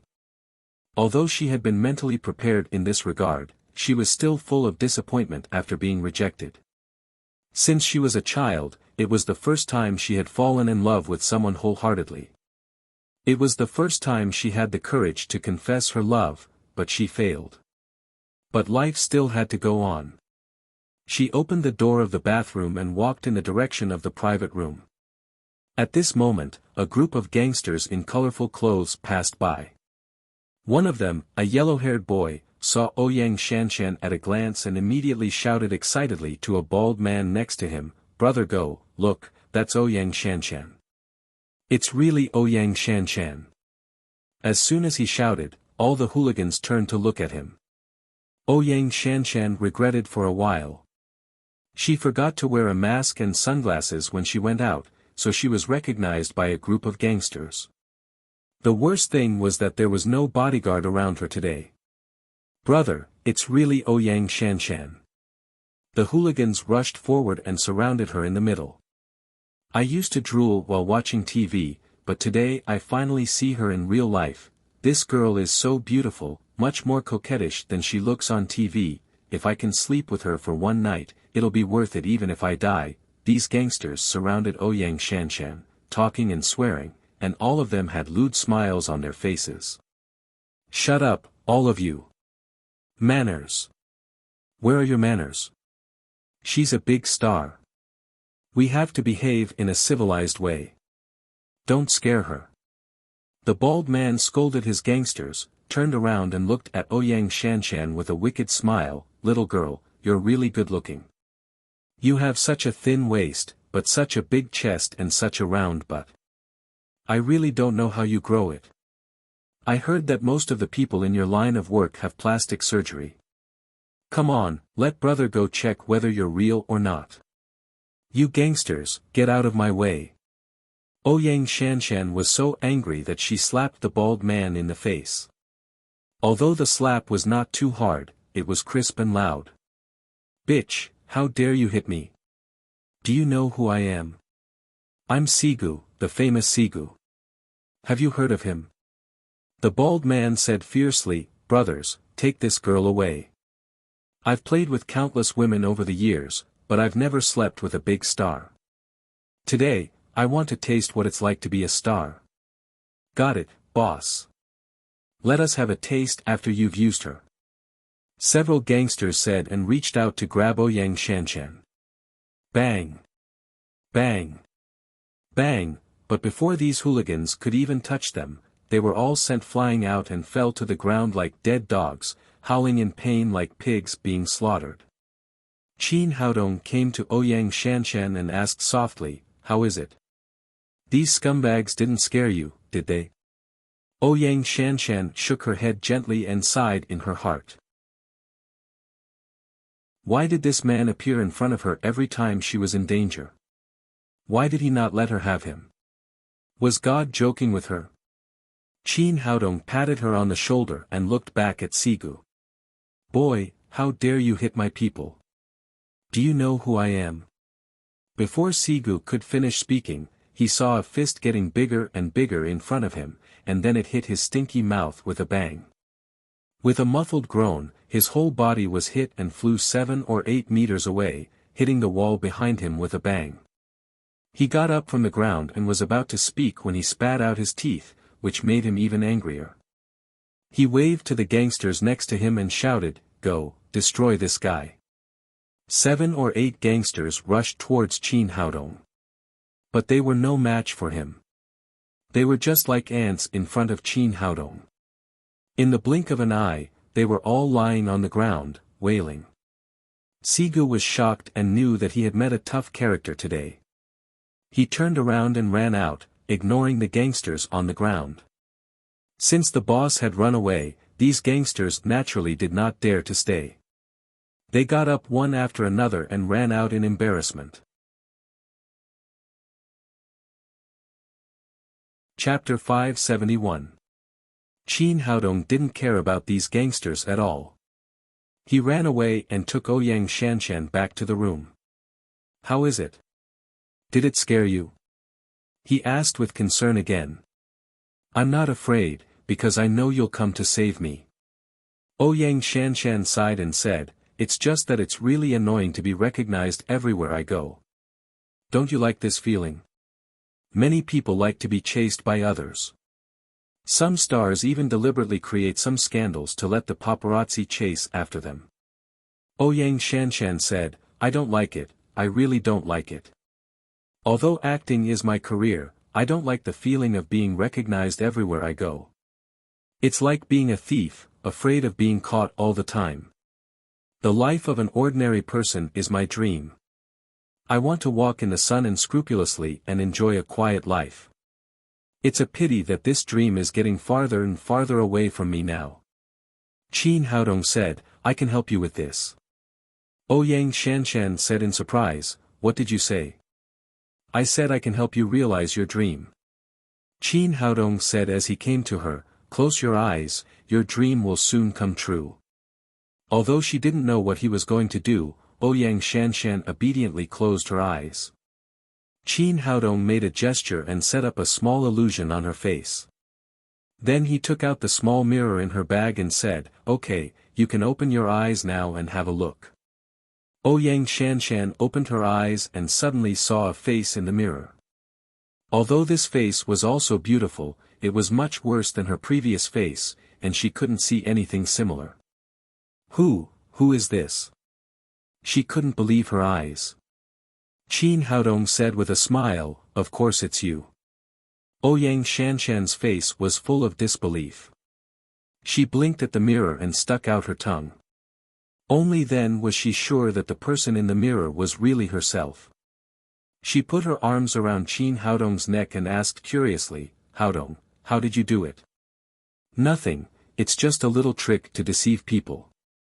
Qin Haodong said with a smile, now you can walk in the sun, and no one will recognize you as a big star. Great, my dream has finally come true. Ouyang Shanshan jumped up excitedly and threw away her mask, sunglasses, and coat. She pulled Qin Haodong and hurried outside. Qin Haodong said, are you in such a hurry? You haven't eaten anything yet. No, let's go to the street to eat snacks. Ouyang Shanshan said excitedly, when I was in college, I liked to go to the food street to eat. The food there was the most delicious in the world. It's a pity that, after becoming a star, I lost the right to eat snacks there. I haven't eaten there for a long time. I must have a big meal today. There was a food street not far from the Western restaurant, and the two of them soon arrived. Ouyang Shanshan was as excited as a child. She led Qin Haodong from one side to the other, eating stinky tofu, skewers, and liangpi. Qin Haodong laughed and said, aren't you afraid of becoming fat after eating so much? Ouyang Shanshan said, it doesn't matter if I become fat. I don't care so much in front of delicious food. It's a pity that my stomach is too small. I'm full. Qin Haodong said, go for a walk when you're full, or it'll be bad for your stomach. Okay, let's go shopping. The two of them walked on the street hand in hand, just like an ordinary couple. Ouyang Shanshan's face was still full of excitement. She took a deep breath and sighed, it feels so good. Even the air is free. It would be great if it could go on like this. Qin Haodong said, aren't you worried that I'll keep you like this and you won't be a big star again? Ouyang Shanshan said, what's there to worry about? If that's the case, I can legitimately rely on you and let you stay with me all the time. Qin Haodong didn't dare to look directly at her affectionate eyes. He took out a jade pendant from his pocket and said, this is for you. Let it stay with you for me in the future. Ouyang Shanshan took the jade pendant and looked at it. It was a crystal clear jade pendant with a turtle-like thing carved on it. She laughed and said, it's so ugly. It's not as handsome as you. Qin Haodong said, don't underestimate this thing. It can protect you.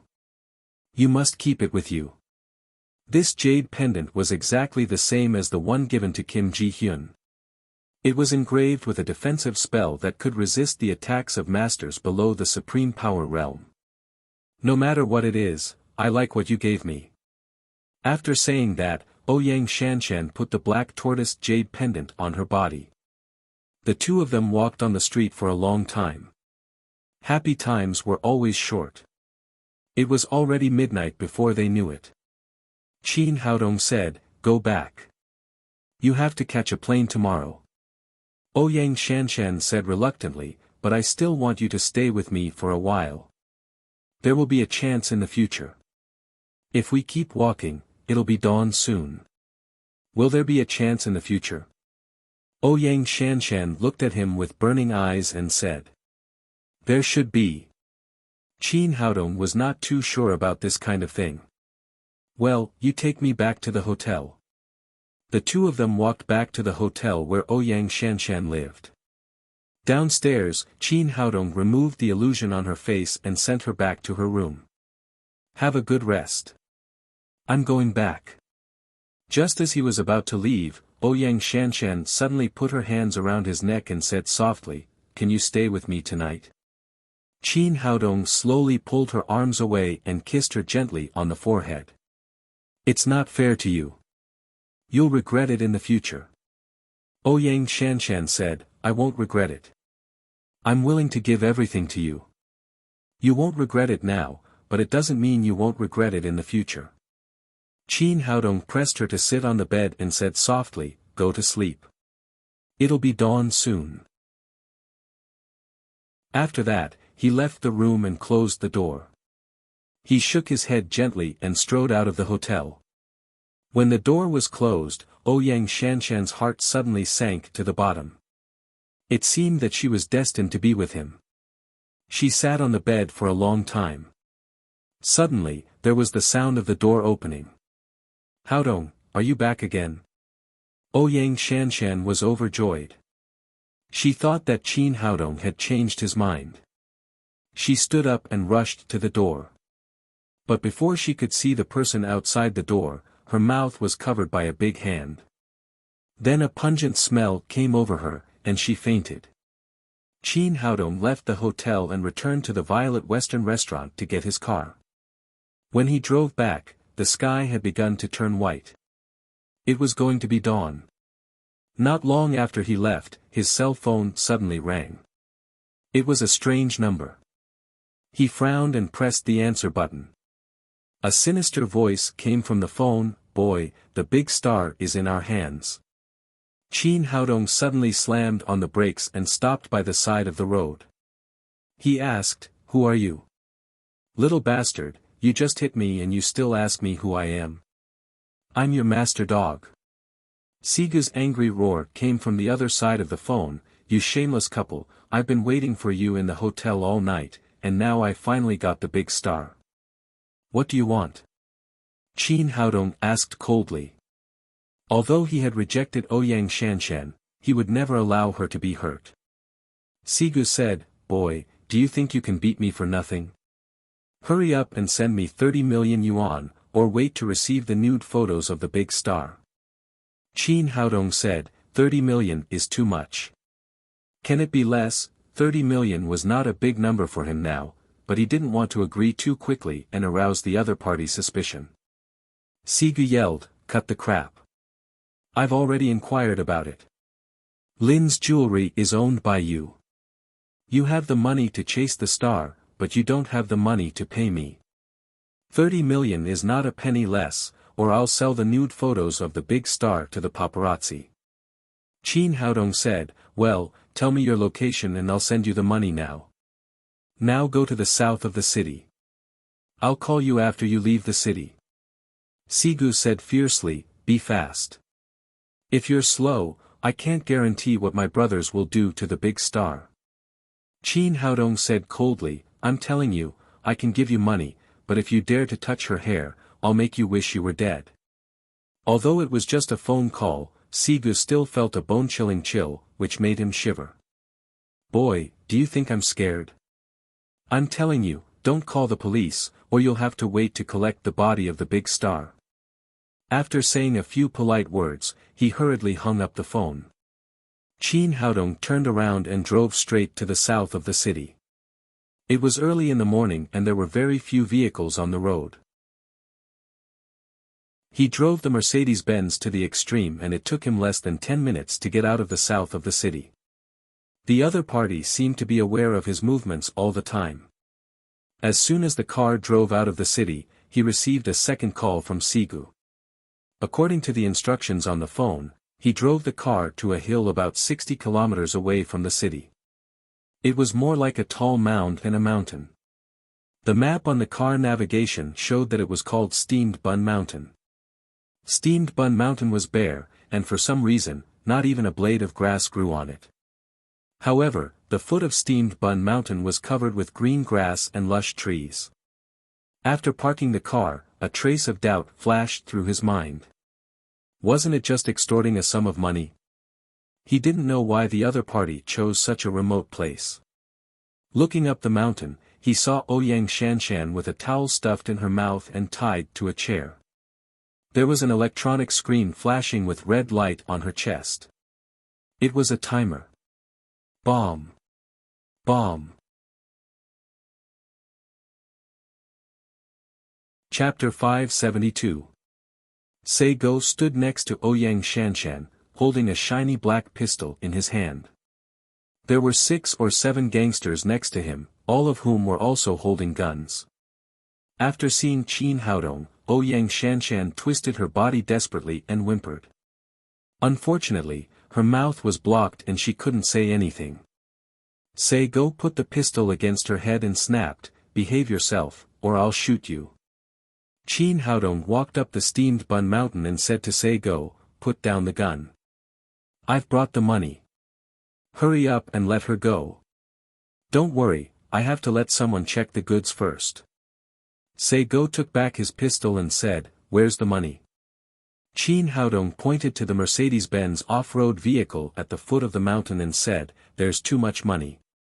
It's all in the car." Sei-go waved his hand behind him. A yellow-haired gangster ran down the mountain and opened the door of the Mercedes-Benz. When he saw the scene inside the car, he immediately shouted excitedly, "Brother Go, money. So much money." Qin Haodong said, "This is 30 million, not a cent less. Hurry up and let her go. Let her go." Sei-go and his men laughed together and looked at Qin Haodong as if he was an idiot.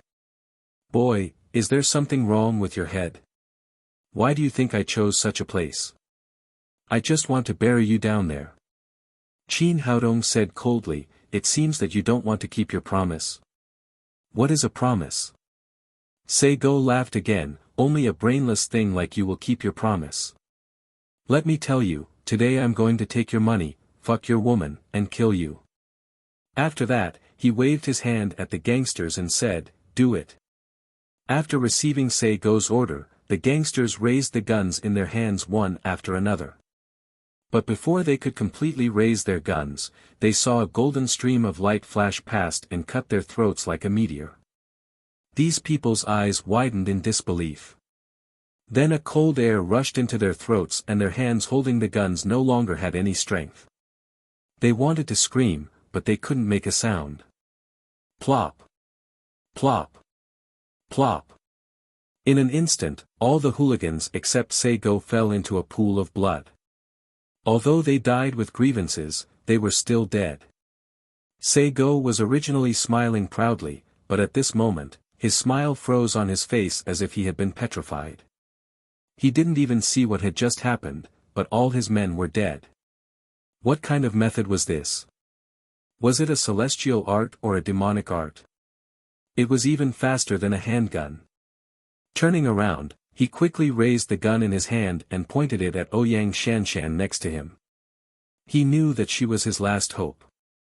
But as soon as he raised his hand, he felt his hand lighten. The hand that was holding the gun fell to the ground along with the gun.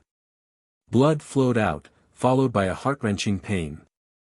"Ah!" Sei-go screamed like a pig being slaughtered. Qin Haodong put away the Xian Yuan sword and walked to Ouyang Shanshan. He reached out and grabbed the towel in her mouth. Then he tore the rope around her body. "Haodong, you are finally here." Ouyang Shanshan threw herself into his arms and sobbed. "It's okay, it's all over." Qin Haodong comforted Ouyang Shanshan and turned back to Sei-go and shouted, "Hurry up and dismantle this bomb, or you will die. Don't kill me. Don't kill me. I'll dismantle it now." Sei-go endured the pain in his arm and came to Ouyang Shanshan. He stretched out his trembling left hand and pressed a button on the bomb. Originally, he thought that the bomb would stop after pressing this button, but he didn't expect that with a beep, the bomb did not stop. On the contrary, it began a countdown of 180 seconds. Qin Haodong's expression changed and he shouted sternly, "What are you doing?" "I don't know. I really don't know." Sei-go was so nervous that he didn't know what to do. He said in horror, "That man told me that this is the stop button. As long as I press it, the bomb will be automatically dismantled. I didn't expect it to be like this. Who gave you this bomb? It's a mysterious man. I don't know who he is." Feeling Qin Haodong's murderous aura, Sei-go didn't dare to hide anything. "The mysterious man gave me 10 million yuan and asked me to flirt with Ouyang Shanshan first, then kidnap her here, and then deceive you here to kill you. He gave me these guns and bombs. After the deed is done, the money that I extorted will belong to us, and this woman will also be under our control. I was blinded by greed and agreed to it. Please let me go this time." Qin Haodong immediately understood that this was a trap completely aimed at him. Ouyang Shanshan was just a victim and Seigo was a victim. In this case, there was no need to talk nonsense with Seigo. He kicked him out. This kick was so powerful that Seigo flew more than 10 meters away and hit his head on a stone. There was no more movement. Qin Haodong looked back at the timer. The countdown had begun and there were 160 seconds left. Ouyang Shanshan hugged his neck and kissed him hard. Then she pushed him away and cried with tears in her eyes, "Go quickly. Don't worry about me. The bomb is about to explode."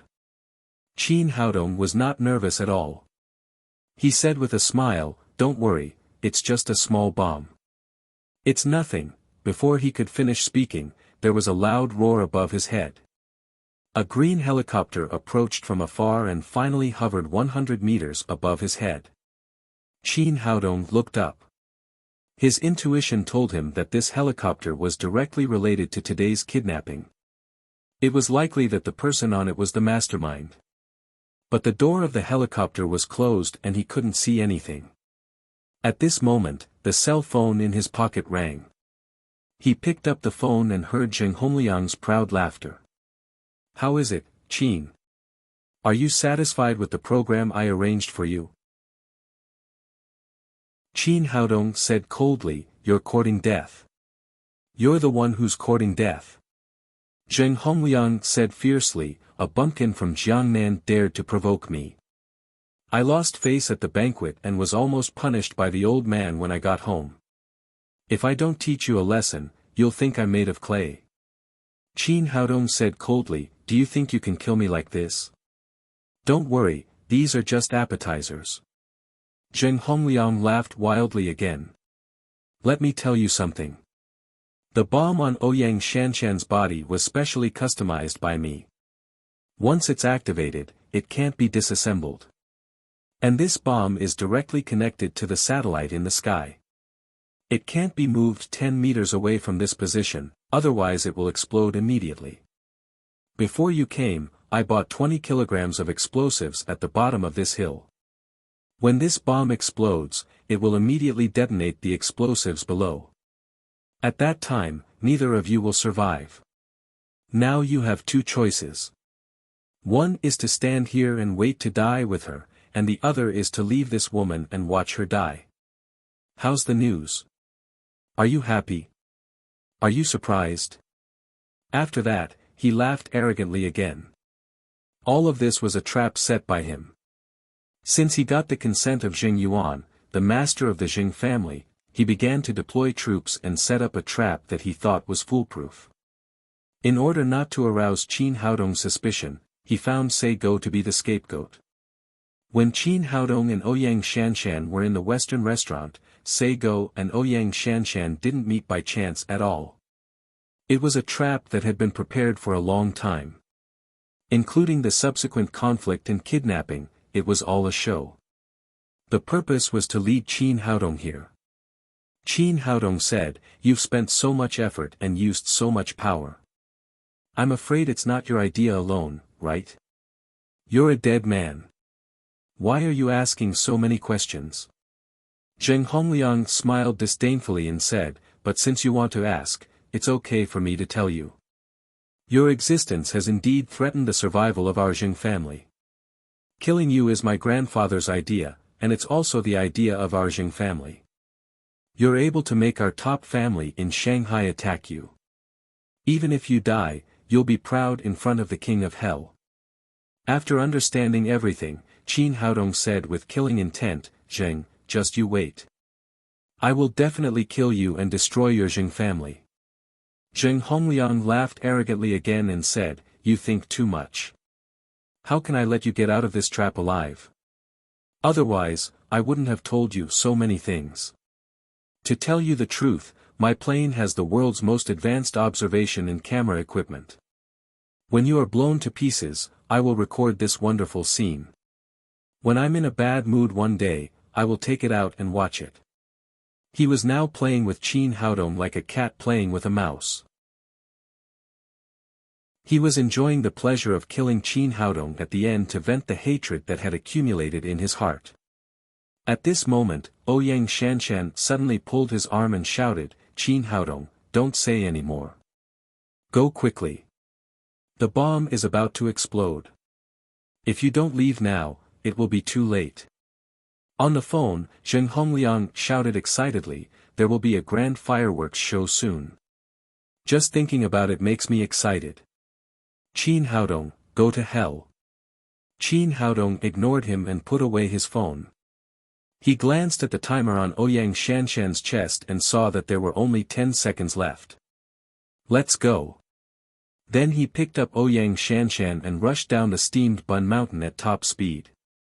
He believed that Zheng Hongliang was telling the truth. If it was just a timer, if it was just a timed bomb, it would be nothing.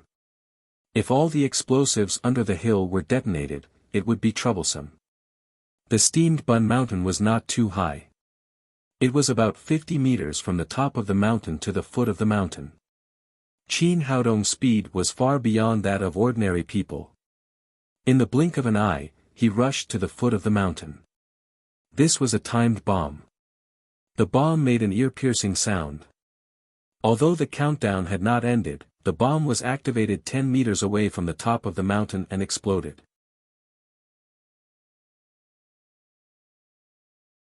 Chapter 573. The explosion of the bomb caused a huge airflow, sweeping the surrounding sand, stones, and leaves into the sky. Thick smoke billowed in the original area. Looking at the scene below, Zheng Hongliang laughed in the helicopter. "This toy boy is really stupid. He actually ran with a bomb. Isn't he looking for death? Now, you've been blown to smithereens." But what he didn't see was that at the moment the bomb exploded, Ouyang Shanshan's body lit up with a red light, blocking all the impact of the bomb and protecting her body from any harm. It was the black tortoise jade pendant, a magic weapon with extremely strong defensive power. It was said that it could resist any attack from masters below the supreme power realm. This bomb was not highly explosive, so the lethality of the explosion was limited. It was completely within the protection range of the black tortoise jade pendant. As a strong master at the early stage of the gold core realm, Qin Haodong's genuine qi had been strong to a certain extent. Although it was not invulnerable, it was not something that could be hurt by such a small bomb. So the bomb did explode, but it failed to detonate the explosives buried in the mountain, so Qin Haodong and Ouyang Shanshan were unscathed. At the moment when the bomb exploded, Ouyang Shanshan was really scared. She thought that she had left this world. When she saw that she was safe and sound, she felt as if her life had been saved. She lay in Qin Haodong's arms and began to cry. "I thought I would never see you again." Qin Haodong hugged her and comforted her. "I told you, with me here, a bomb is nothing." Ouyang Shanshan stopped talking and suddenly hugged Qin Haodong and kissed him desperately. On the plain, Zheng Hongliang was satisfied. He shook his head and said, "I didn't expect this guy to be so easy to deal with. I didn't use many tricks." Just when he was about to ask the pilot to fly back, he suddenly saw the scene after the smoke and dust dispersed. He saw that Qin Haodong and Ouyang Shanshan were not only unscathed, but also hugging and kissing. What the hell is going on? He rubbed his eyes desperately, but found that it was not an illusion, but real. Although there was a deep pit in the ground and the trees next to them were blown up, Qin Haodong and Ouyang Shanshan were standing outside, unscathed. They were hugging and kissing each other. Damn it! He punched the wall of the helicopter hard, then grabbed the walkie-talkie next to him and shouted, "Execute the original plan. Fire!" Qin Haodong was enjoying kissing Ouyang Shanshan when he suddenly felt a great sense of crisis. He suddenly picked up Ouyang Shanshan and rushed to the top of the mountain at a speed 10 times faster than when he came. As soon as they left, the dense rain of bullets completely covered the place where they had just been, causing sand and stones to fly everywhere and dust to fly everywhere. When he returned to the top of the mountain, the sense of crisis was gone. Qin Haodong breathed a sigh of relief. It turned out that the sure-kill situation that Zheng Hongliang had mentioned was not that simple. He had placed a large number of gunmen around the whole hill. Just then, his cell phone rang again. He pressed the answer button and said, "Boy, I didn't expect you to be such a monster. The bomb didn't kill you." Qin Haodong laughed and said, "You're not qualified to kill me. Even if you die, I won't die." Zheng Hongliang gritted his teeth and said, "Boy, don't be complacent too early. I've placed 100 gunmen around the top of the mountain as soon as you arrived. Even if you are a supreme power, so what? Can you be more powerful than a gun?" Qin Haodong said, "100 gunmen. Your Zheng family really put in a lot of effort. You really think highly of me. You must die. As long as you're alive, you'll be a great threat to our Zheng family." Qin Haodong sneered and said, "I won't die, but you will die today." What a joke. Zheng Hongliang laughed again as if he had heard the funniest joke. "Do you think my head is just for show? I've long known that you're not easy to deal with, so I watched from the helicopter. Do you have the ability to come up and kill me?" Qin Haodong smiled and said, "Maybe. Qin, don't think that I don't know martial arts. Do you think you're a saint? Come up and kill me. I'm waiting for you here." After laughing, Zheng Hongliang picked up the walkie-talkie again and issued an order to the gunmen at the foot of the mountain, "Immediately go up to the top of the mountain and surround this guy. Shoot him into a sieve." But when he put down the walkie-talkie, he was surprised to find that Qin Haodong and Ouyang Shanshan had disappeared from the top of the mountain. What's going on? Where are they? Why are they gone? Zheng Hongliang was shocked. If it weren't for the sun rising in the east, he would really think that he had seen a ghost. The helicopter pilot next to him said, "I don't know either. Suddenly, these two people disappeared from our sight. Camouflage. It must be a camouflage. I don't believe that he can fly out of here." Zheng Hongliang grabbed the walkie-talkie and shouted wildly, "Shoot, shoot for me, shoot indiscriminately." On the steamed Bun Mountain, a large number of gunmen attacked, and dense bullets covered the entire top of the mountain like raindrops. "Bastard, I don't believe that I can't kill you like this." Zheng Hongliang clenched his fists and shouted wildly. Suddenly, a golden light flashed under the helicopter and directly cut off the rotating propeller.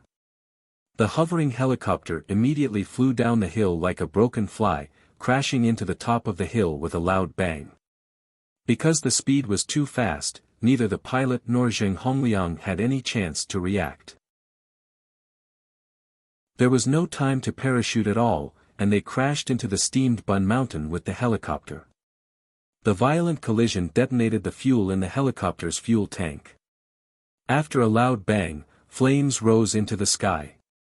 That was not the end. The explosion of the helicopter detonated the explosives buried under the mountain. 20 kilograms of explosives suddenly exploded, and the huge explosive force lifted the entire top of the steamed Bun Mountain. The violent explosion brought about a powerful wave of air, sweeping the sand and stones in all directions. None of the 100 gunmen who had just rushed up were spared. They all became ghosts under the bomb. Ouyang Shanshan, who was in Qin Haodong's arms, watched what was happening in front of her. She was so surprised that she was like a wooden man. This scene was even more shocking than the blockbusters of M Country. In just a breath's time, a helicopter and 100 heavily armed gunmen were gone just like that. What shocked her even more was how Qin Haodong flew. The two of them came directly under the helicopter as if they were stepping on a ladder. Just now, Zheng Hongliang was clamoring on the phone for Qin Haodong to come up and beat him up. As a result, Qin Haodong came up and in the blink of an eye, there was nothing left of him. Qin Haodong was very satisfied with the effect of his creation. He slowly landed at the foot of the mountain before the effect of the ascending talisman disappeared. Just now, he used the invisibility talisman to hide the two of them, then he used the ascending talisman to come under the helicopter and directly cut off the helicopter's propeller with the Xian Yuan sword. All of this sounded simple, but it was a godlike operation. In the whole of Wuxia, he was probably the only one who could do it. The only fly in the ointment was that under the huge explosion, the Mercedes-Benz SUV was also blown into a pile of scrap iron. Fortunately, the 30 million yuan was disguised with illusion, otherwise the loss would be even greater. Seeing that Ouyang Shanshan was still in a daze, Qin Haodong reached out and patted her cheek. "How are you? Are you okay?" No. I'm fine." If it weren't for the sun hanging high in the sky, Ouyang Shanshan would really think that she was dreaming. It was already beyond her imagination that the bomb did not hurt her. She didn't expect that so many incredible things would happen later. Today, Qin Haodong had brought her too many shocks. She had thought that she would definitely die here, but in the end, she was unscathed. She really didn't know what this man couldn't do. This kind of shock also brought her a strong sense of disparity. This man was so excellent that he was destined to belong to a different world from her. "It's good that you're okay." Qin Haodong took out his phone and looked at it. It was already 8:00 in the morning. Thinking that Ouyang Shanshan was flying to Hong Kong today, he asked, "What time is your flight? Can you make it?" "The flight is at 10:00 in the morning. I can make it if I have a car, but now," Ouyang Shanshan said as she looked at the SUV that had turned into a pile of scrap iron. "It doesn't matter. It's not too late. Someone will come soon." As soon as Qin Haodong finished speaking, there was a violent sound of a motor. A row of commercial cars roared over. It was the people from Daddy Security Company. When Qin Haodong came over, he called Ma Wenjue just in case. However, he was too fast and his location was not very accurate, so the people from Daddy Security Company arrived a little late. "Boss, are you okay?" Ma Wenjue jumped out of the car and hurried to Qin Haodong. He reached out and touched Qin Haodong's body. Qin Haodong quickly pushed him away. "What are you doing, gay? Come on, I won't look for you even if you're gay. I just want to see if you're missing any parts." Ma Wenjue said as he turned his head to look at the steamed bun mountain.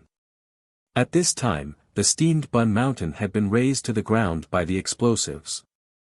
Occasionally, some dark red flesh could be seen, which made people shudder.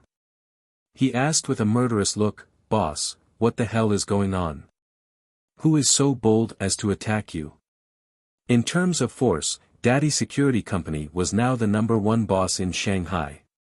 At this time, someone dared to attack his good brother, which made him very angry. "It's the Zheng family," Qin Haodong said as he told the whole story of Zheng Hongliang setting up a killing trap for him from beginning to end, which made Ma Wenjue shudder. "Boss, this is a killing trap. If it were me, I would have died 100 times. How did you come back to life? Is it a ghost?" As he spoke, he touched Qin Haodong's face again. "Get out of here, I'm fine." Qin Haodong slapped his hand away and said, "Arrange your people to send Shanshan to the airport in a car. The rest of you come with me to the Zhou family." Chapter 574. After saying goodbye to Qin Haodong reluctantly, Ouyang Shanshan rushed to the airport under the protection of several members of the Daddy Security Company. Qin Haodong drove them to the Zhou family. After getting in the car, he took out his mobile phone and dialed Zhou Xinju's number.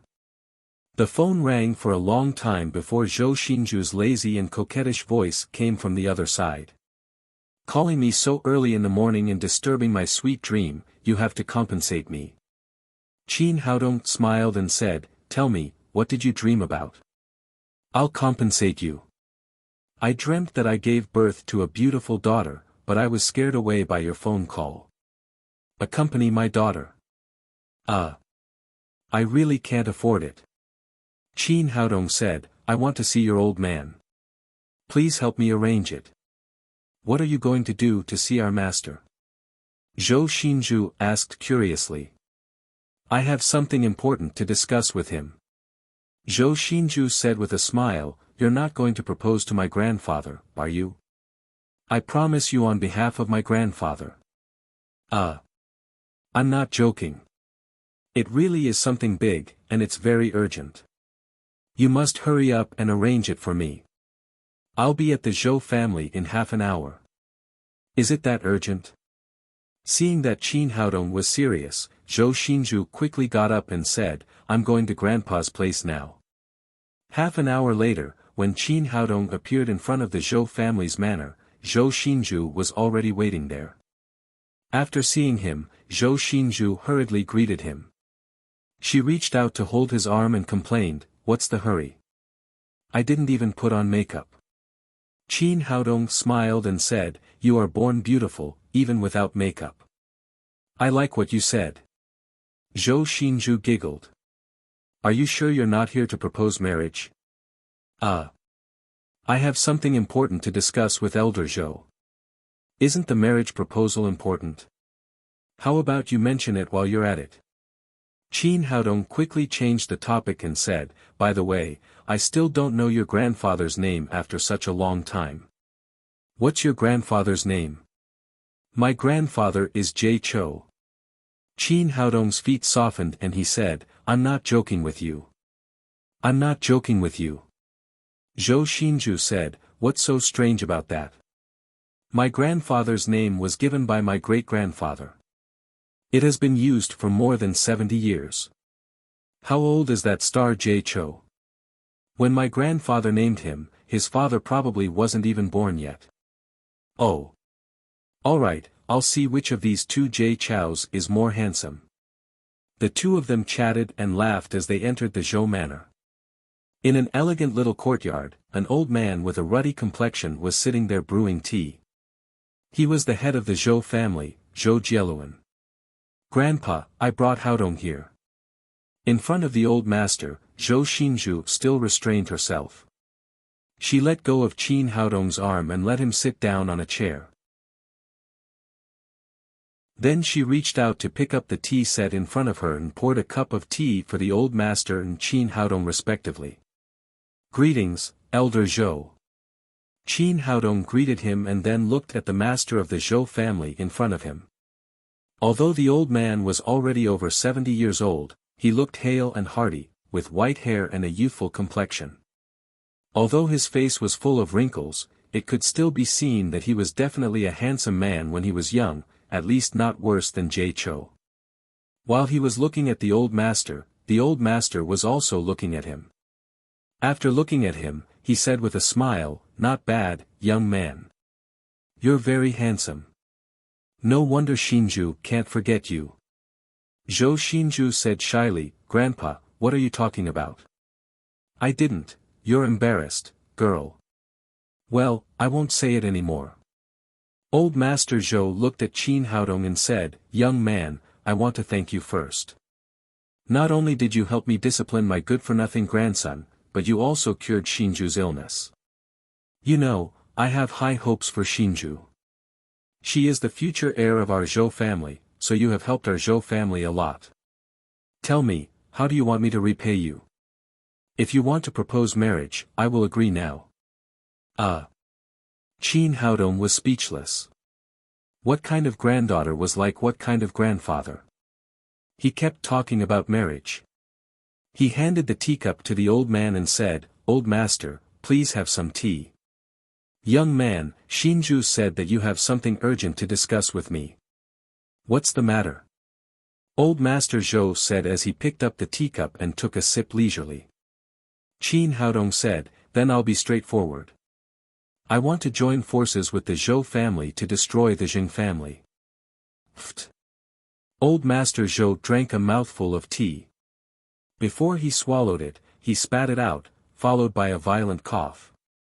Zhou Xinju rushed over, took the teacup in his hand, and patted his back. It took a long time for the old man to recover. As the head of the Zhou family, he was known to be a cunning old fox. In the past, he would not change his face even if Mount Tai collapsed in front of him. However, the news that Qin Haodong had told him today was too shocking. "Little Qin, are you kidding? He stared at Qin Haodong and said. Of course not. I'm serious. There's only one chance. If you miss it, there won't be another. Old Master Zhou looked straight at Qin Haodong. After a long time, he said, You're indeed a young hero. I know that your daddy's security company is very strong. Even Sun Xingtian, that old bastard, didn't dare to show his face after being beaten by you. But you didn't go too far with the Sun family. Why did you suddenly propose to destroy the Zheng family? Give me a reason. Because the Zheng family attacked me. Qin Haodong briefly told them about the killing trap that Zheng Hongliang had set up for him last night. Then he said, Generally speaking, I don't bully people, but I've never been bullied, let alone suffered losses. Since the Zheng family wants my life, they have to bear my anger. So, I want the Zheng family to be removed from Shanghai. Although Qin Haodong's words were very brief, Old Master Zhou and Zhou Xinzhu still heard the thrill of life and death. Zhou Xinzhu glanced at him and said nervously, How are you? Are you okay? Qin Haodong spread his hands and said with a smile, As you can see, I'm fine. A little Zheng Hongliang can't do anything to me. Old Master Zhou picked up the teacup and took another sip of tea. He looked calm on the surface, but in fact, a storm had been set off in his heart. Ever since Qin Haodong had brought people to the Sun family, he had been paying attention to the young man's movements. When he learned everything about Qin Haodong, his evaluation of the young man had been constantly improving. However, he had still underestimated Qin Haodong. If it had been him, he wouldn't have been able to think of a way to break Zheng Hongliang's killing trap. The only result would be death. However, this young man was sitting in front of him, unscathed. This made him admire and awe him. Zheng Yuan, the old man, had been extremely cunning all his life. He hadn't expected that he would make a serious mistake and provoke such a devil. It seemed that the Zheng family would be destroyed. Fortunately, he had a smart and beautiful granddaughter who had a good relationship with Qin Haodong. Now it seemed that Shanghai was going to change. The situation of the three families that had been maintained for many years was going to change. After calming down, he put down the teacup and said, Young man, tell me, if our two families cooperate, what do you need the Zhou family to do? Qin Haodong said, I will take people to wipe out all the warriors of the Zheng family. The rest will be handled by Old Master Zhou. For a big family, the most important thing was to protect the family's strength. If the family's strength was wiped out, it was equivalent to becoming a lamb waiting to be slaughtered. From this point of view, Qin Haodong had done the most difficult thing, and the Zhou family had taken advantage of the situation. However, he had no choice. Although the daddy security company was strong, it could not be compared with a big family that had accumulated for many years in many aspects. After wiping out the Zheng family's strength, there were still many things to do, such as taking over the Zheng family's industry and calming down the influence from all aspects.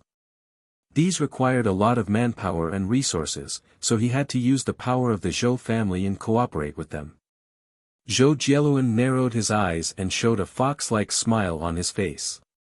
What Qin Haodong could do was exactly what the Zhou family could not do. According to this cooperation plan, it was equivalent to Qin Haodong directly giving the Zhou family a big cake. He would not miss such a good thing in any case.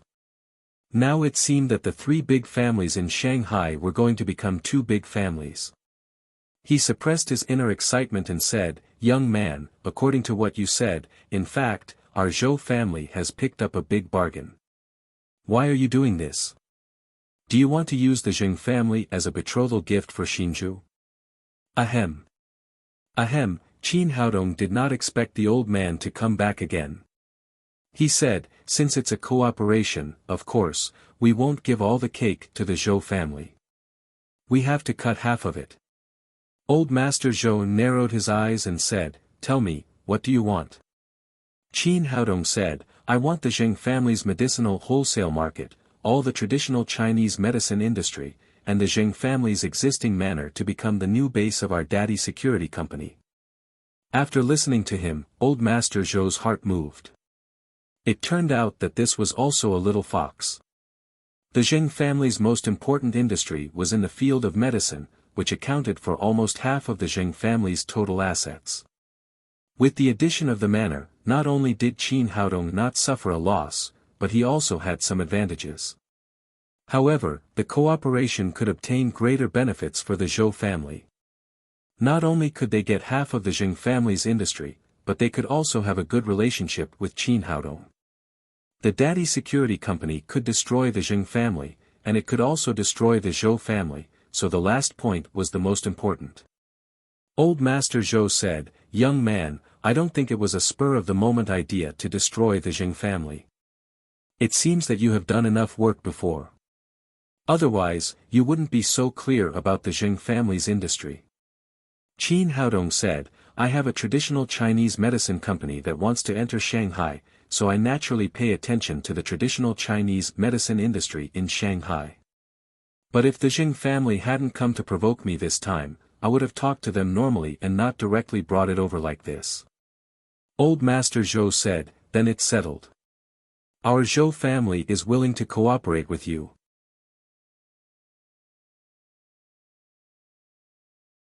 Chapter 575. In the Zheng family, ever since Zheng Hongliang took away 100 gunmen, Zheng Yuan had been in a state of restlessness. He did not sleep for the whole night. He thought over Zheng Hongliang's plan countless times and felt that there were no loopholes. With 100 gunmen in such a delicate situation, even a 9th-level Supreme Power Master would not be able to escape alive. There was no reason for Qin Haodong not to die, but there was always a feeling of uneasiness in his heart. As time went by, this feeling became stronger and stronger. The sky was getting brighter and the sun was rising higher and higher, but there was still no news from Zheng Hongliang. Zheng Yuan paced back and forth anxiously. The housekeeper stood beside him with his hands down. There was breakfast on the table that was already cold. "How is it? Is there any news from Hongliang?" Zheng Yuan couldn't remember how many times he had asked. "Not yet. His phone is off and I can't contact anyone." The housekeeper said, "But according to your arrangement, I have already sent someone to inquire about the news. There should be news coming back soon." As he was speaking, the housekeeper's phone rang. He quickly pressed the answer button.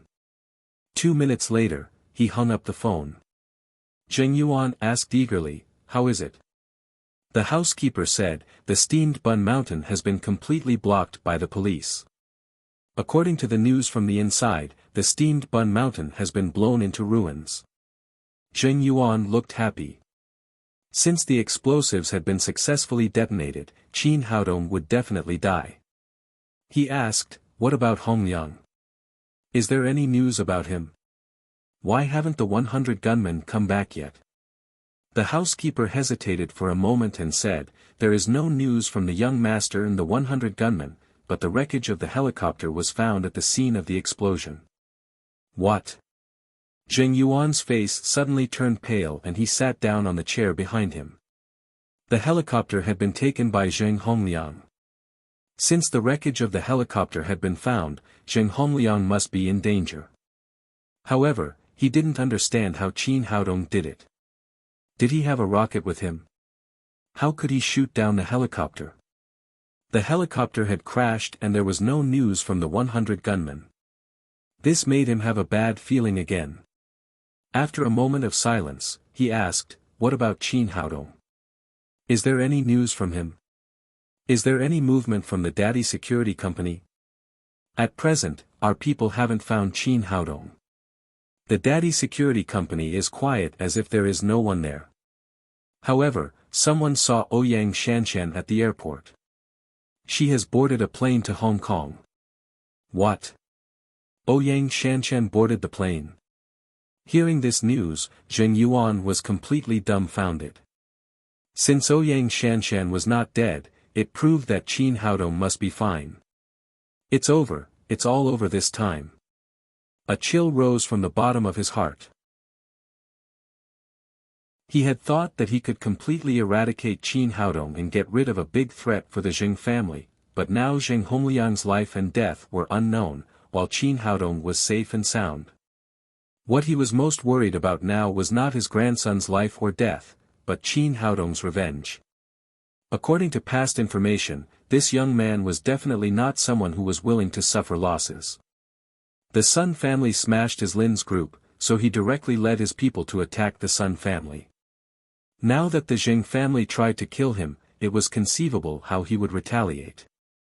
"Master, are you all right?" the housekeeper asked anxiously. Zheng Yuan took a deep breath, barely suppressing his surging emotions, and said, "Inform the direct descendants of the Zheng family to transfer the Zheng family's assets as soon as possible." The housekeeper said, "Master, it's not necessary. After all, our Zheng family is the biggest family in Shanghai, and we have 2 supreme power masters. Qin Haodong won't dare to do anything." Zheng Yuan said with a desperate face, "It's useless. In terms of force, the Sun family is stronger than us. They have 3 supreme power masters, but so what? They were still beaten by Qin Haodong. Now I understand why Sun Xingtian would rather be a coward than take revenge on Qin Haodong, because we can't afford to provoke him." He still didn't understand how Qin Haodong escaped from the siege of 100 gunmen and how he destroyed Zheng Hongliang's helicopter. At this moment, a bodyguard rushed in from outside and said, "Master, something bad happened. Someone broke into our Zheng family." Zheng Yuan jumped up from his chair and asked, "Who is it? How many people came?"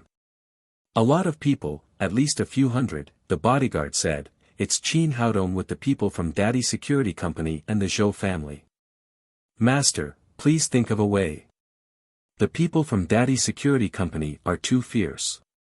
Our people can't stop them at all." "Qin Haodong, you're so cruel." Zheng Yuan spat out a mouthful of blood and sat down on the chair again. If it was only the people from Daddy Security Company, it would be better.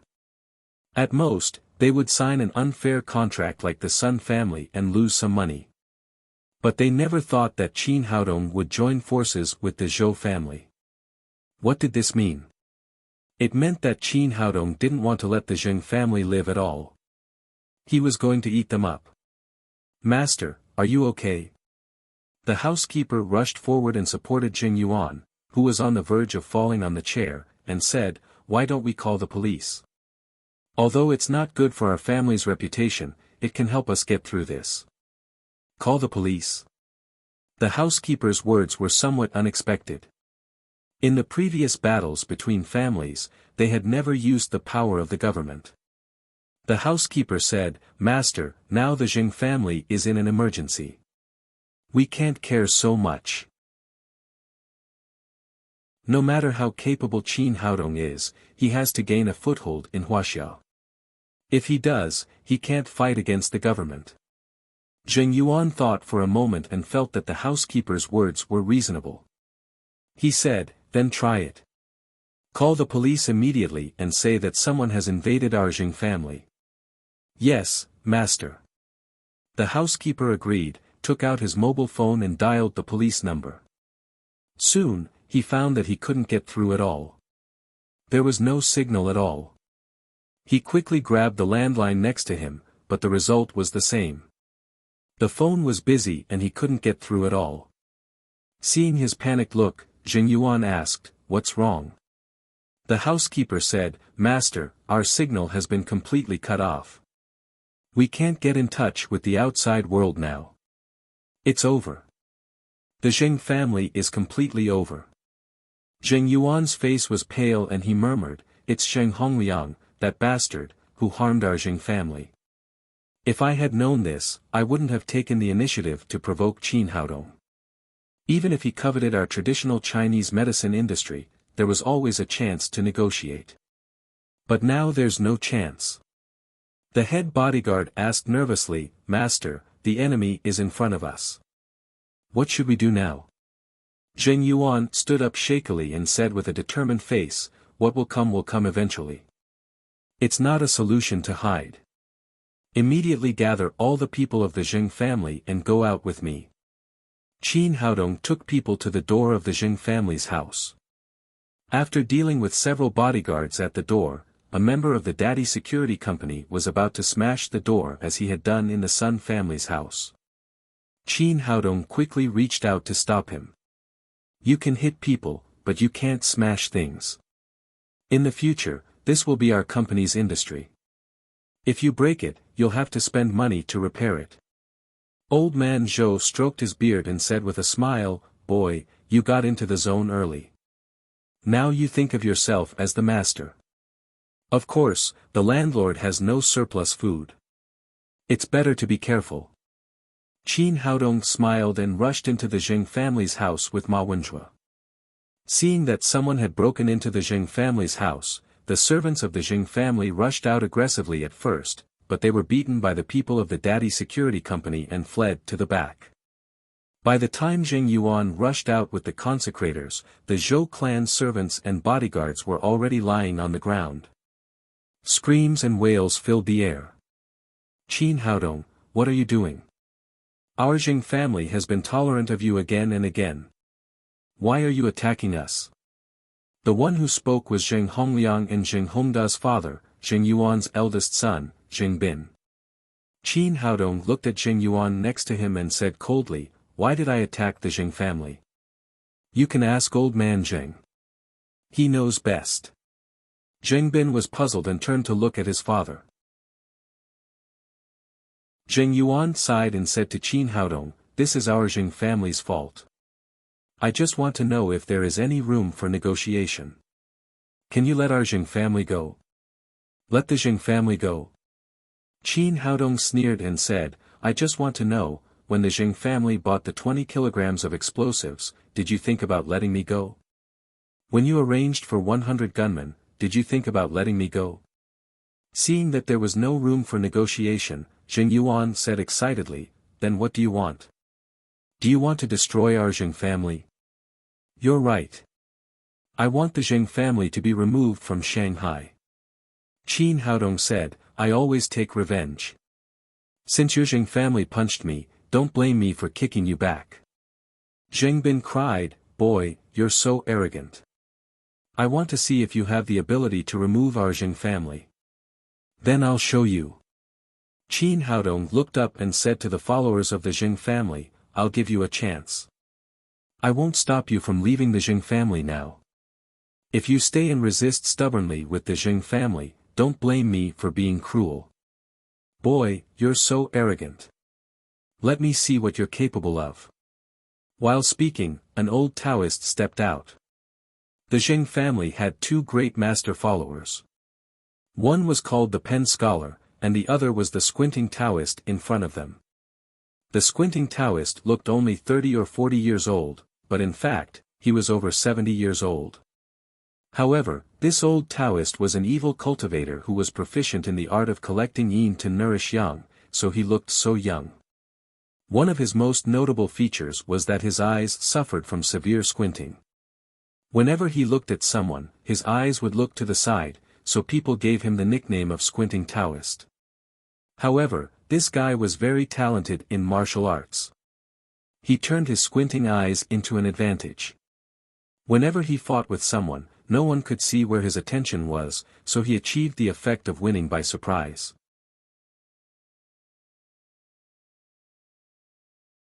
Chapter 576. The Squinting Taoist had done too many rapes outside. Later, he was chased by decent cultivators and had no choice but to hide in the Jing family. However, this guy's cultivation was at the second level of the supreme power realm and his swordsmanship was superb. Although he had heard about Qin Haodong breaking into the Sun family before, he didn't take it too seriously. Such a young man in his 20s who didn't have any genuine qi on him, how powerful could he be? When he spoke, he looked directly at Qin Haodong, but in fact, he was glancing at Zhou Xinju next to him. He said with a lewd smile, "Little girl, you look good. Big breasts and big buttocks. I'll take good care of you later." Zhou Xinju was scared by his strange eyes. She couldn't help grabbing Qin Haodong's arm and saying, this old Taoist is not a good person at first glance. Help me teach him a lesson. You're right. He's really not a good person. I'll help you get rid of his lewd squinting eyes first. Qin Haodong already knew the information of the two guardians of the Zheng family like the back of his hand. As he spoke, he flicked his fingers and two silver lights that were difficult to be seen by the naked eye went straight to the evil-eyed Taoist. It's just a small trick. The squinting Taoist had already seen that Qin Haodong had only shot two ordinary silver needles, so he didn't take them seriously at all.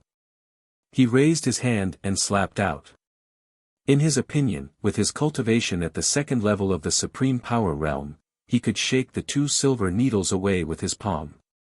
But what he didn't know was that Qin Haodong's cultivation was higher than his. The two silver needles were filled with pure green wood genuine qi.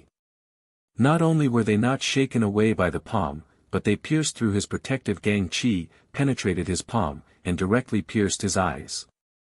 Ah, the squinting Taoist screamed and there was darkness in front of him. Because he had underestimated Qin Haodong, he had lost his eyes directly. Before he could finish screaming, Qin Haodong's huge foot had kicked his lower abdomen, directly breaking his dantian. The squinting Taoist screamed again, followed by a soft sound. An amazing scene happened. Like a deflated balloon, his entire body began to shrink rapidly. In the blink of an eye, he had shrunk by a size. His tall and straight posture also became incomparably stooped. His pitch-black hair was as white as snow. His smooth skin became wrinkled like the bark of an old tree. He looked like a completely different person, like an old man in his 70s or 80s. After Qin Haodong destroyed his dantian, the essence qi he had collected for many years turned into nothingness, so he immediately recovered his original appearance. Son of a bitch! How dare you cripple this old man's cultivation base? I'll fight you to the death.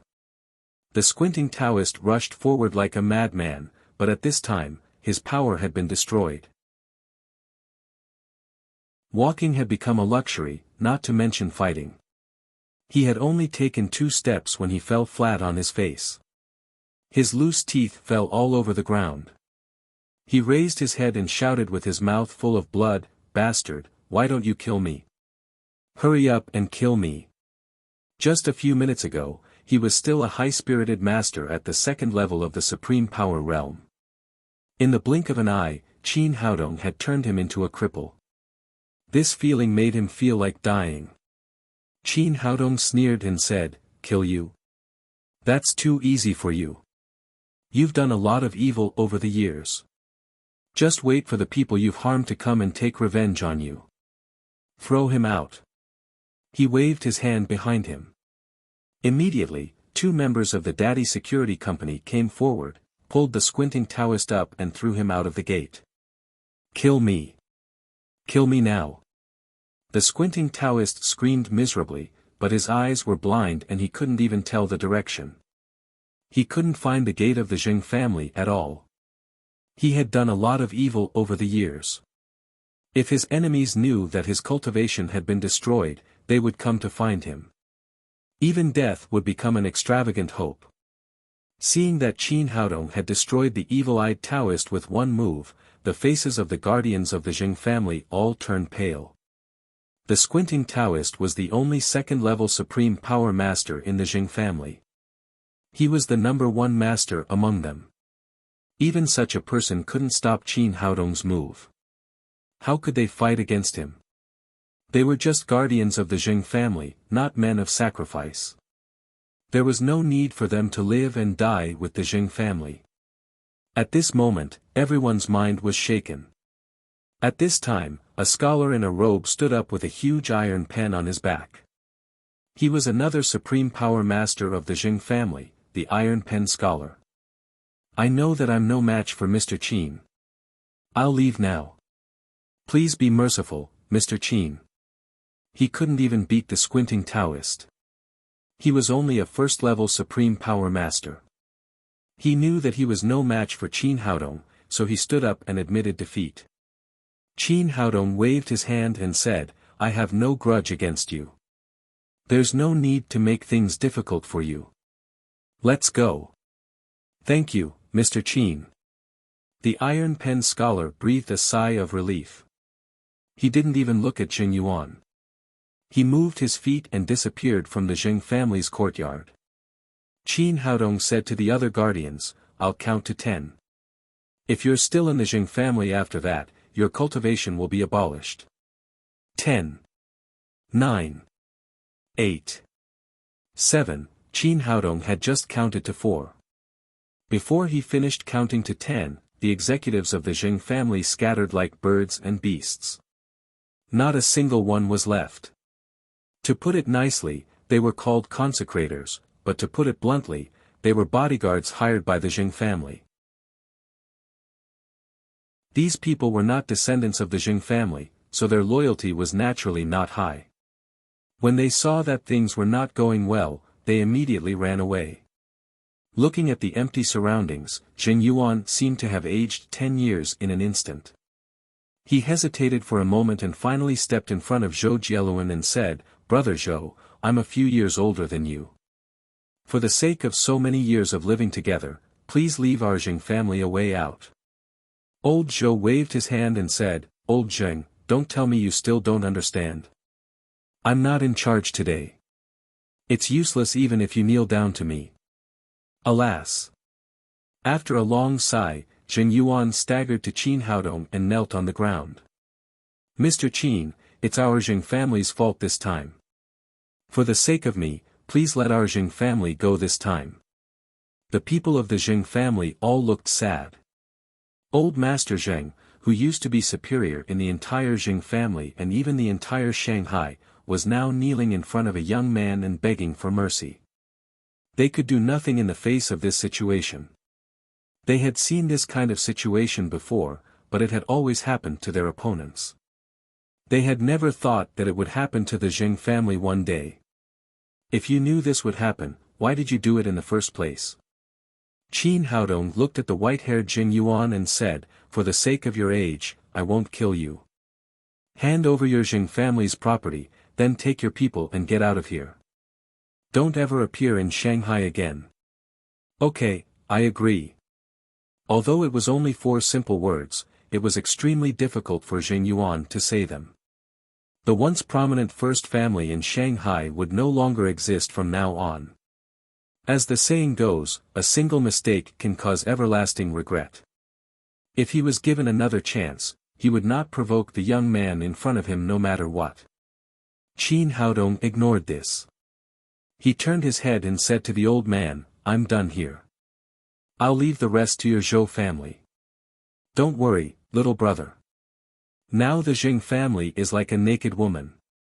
I can't do anything about it. Speaking of this, he suddenly realized that his granddaughter was next to him. It was not appropriate for him to say such words, so he quickly said, Shinju, did you hear that? Hurry up and do as little brother says. Take over all the Zheng family's property within 1 day. Got it, Grandpa. The Zhou family came prepared. They had already prepared a large number of people. Under the leadership of Zhou Xinju, these people began to quickly plunder the fruits of victory. Qin Haodong nodded secretly. It seemed that his cooperation with the Zhou family this time was the right choice. Otherwise, it would be easy to defeat the Zheng family, but it would be difficult to take over this huge property. Next, the people of Daddy's security company were responsible for guarding, and the people of the Zhou family were responsible for taking over. Qin Haodong and old man Zhou stood aside and were idle. Little brother, let's sit here. After Qin Haodong easily defeated the Zheng family, Zhou Jieluan unconsciously changed the way he addressed Qin Haodong to little brother. There was a stone table not far from them, and there were a few bamboo chairs next to it. The two of them sat down nearby. Little brother, you're really young and promising. I've lived for almost half of my life, but I've never seen such an outstanding young talent like you. Qin Haodong looked at old man Zhou, who had a sinister smile on his face. In terms of age and experience, he had lived for more than 500 years. This old man was too young to be his grandson. How could he not see that he had other thoughts? Old man Zhou, I'm a straightforward person. If you have something to say, just say it. You could see it before the old man even spoke. How could this be called a straightforward person?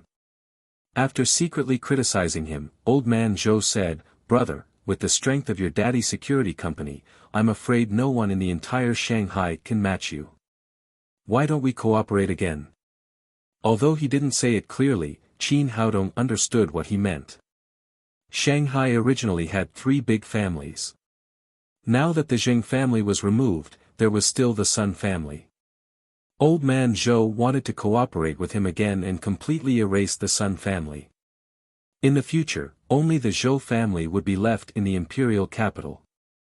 Qin Haodong looked at him with a smile and said, "Old man, you're so bold. Aren't you afraid that I'll eat your Zhou family after eating the Sun family?" Old man Zhou smiled and said, "There's no need for that. In the future, the master of our Zhou family will be Xinju. We're all family, so there's nothing to be afraid of. Now is a good opportunity. If we get rid of the Sun family, Shanghai will belong to your daddy's security company and our Zhou family in the future."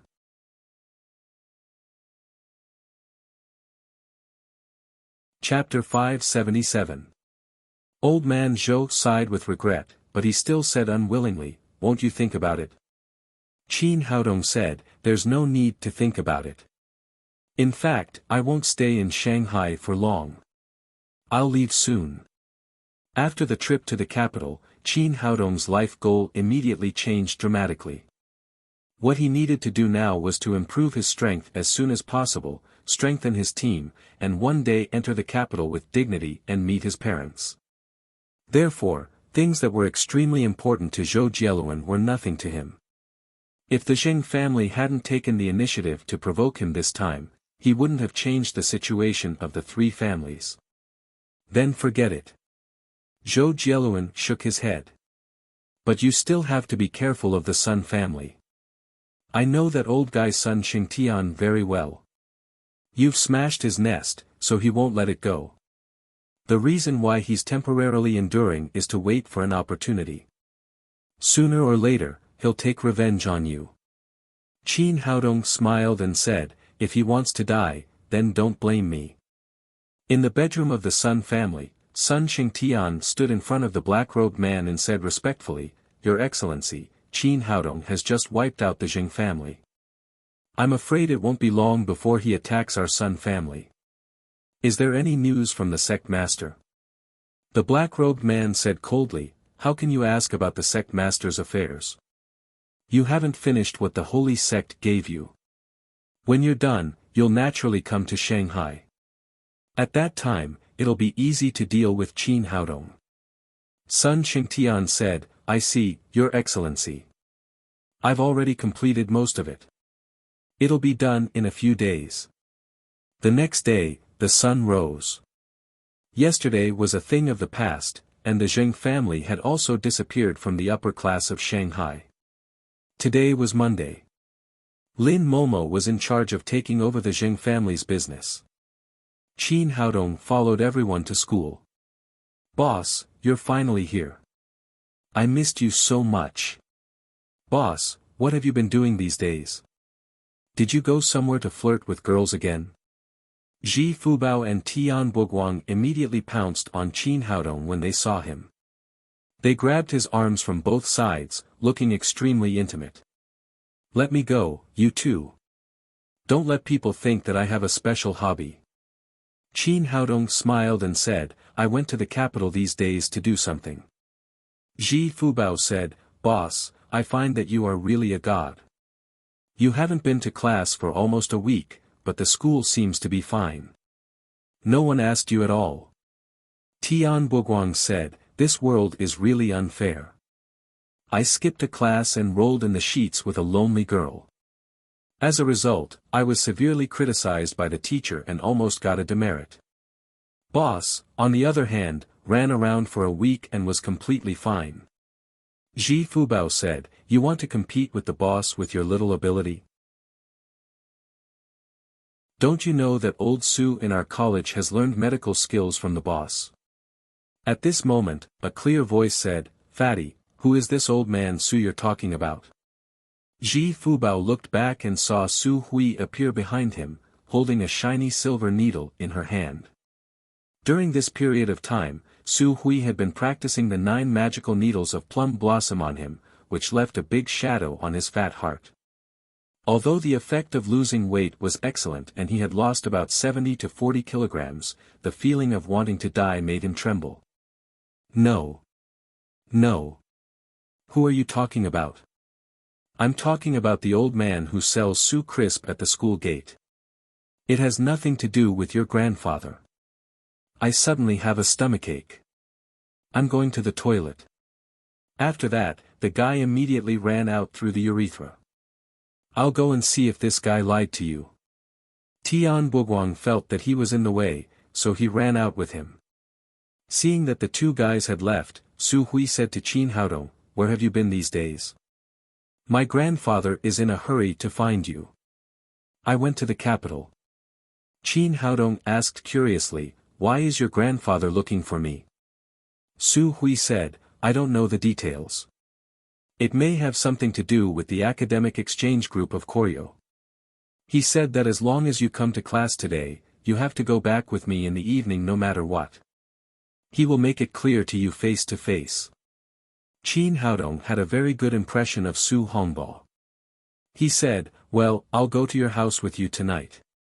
Not to my house, but to my grandfather's house. Qin Haodong said in surprise, Didn't you just say that your grandfather was looking for me? Su Hui said with a red face, My grandfather is looking for you, but my grandmother said that she hasn't seen you for a long time and asked you to go to her house for dinner. Qin Haodong said, Oh. Well, the dishes she cooks are very delicious. It's just the right time to comfort my stomach. Su Hui said in surprise, You agree? Qin Haodong said with a smile, Why should I refuse such a good thing? That's great. Let's go together tonight. A gratified smile appeared on Su Hui's face. In the past few days, she had been annoyed by Zhu Chunmei. Every day, she asked her to take Qin Haodong home for dinner. She said that she wouldn't get along with boys, so her grandmother would do her a favor. Soon the bell rang. When the tutor Zhang Xiaoyan saw Qin Haodong, she just nodded slightly, as if she didn't care about his truancy these days. Since the teacher didn't ask, he didn't explain too much.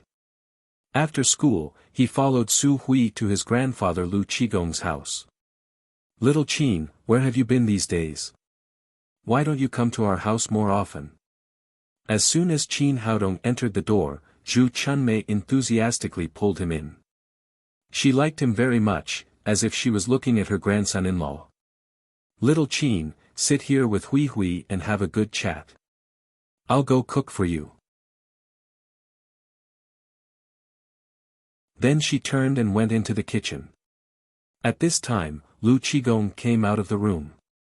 When he saw Qin Haodong, he said with surprise, Little Qin, you're here.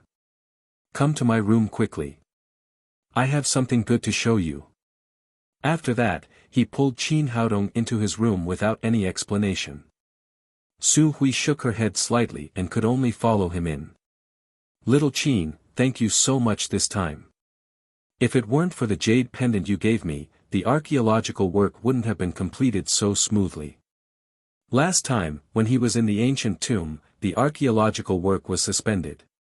Later, Qin Haodong cured his illness and Lu Qigong entered the ancient tomb with the jade pendant. Sure enough, as Qin Haodong said, people within a radius of 10 meters would be fine, but people beyond 10 meters would feel cold all over and get sick after a long time. With the pendant as a guarantee, the archaeological work went very smoothly. All the finishing work was completed yesterday, and he had just returned to Shanghai this morning. Qin Haodong said, It's good that everything went smoothly. Take this thing with you. You can use it when you enter the ancient tomb in the future. Little Qin, take a look. We've made a huge discovery this time. Guess whose tomb it is?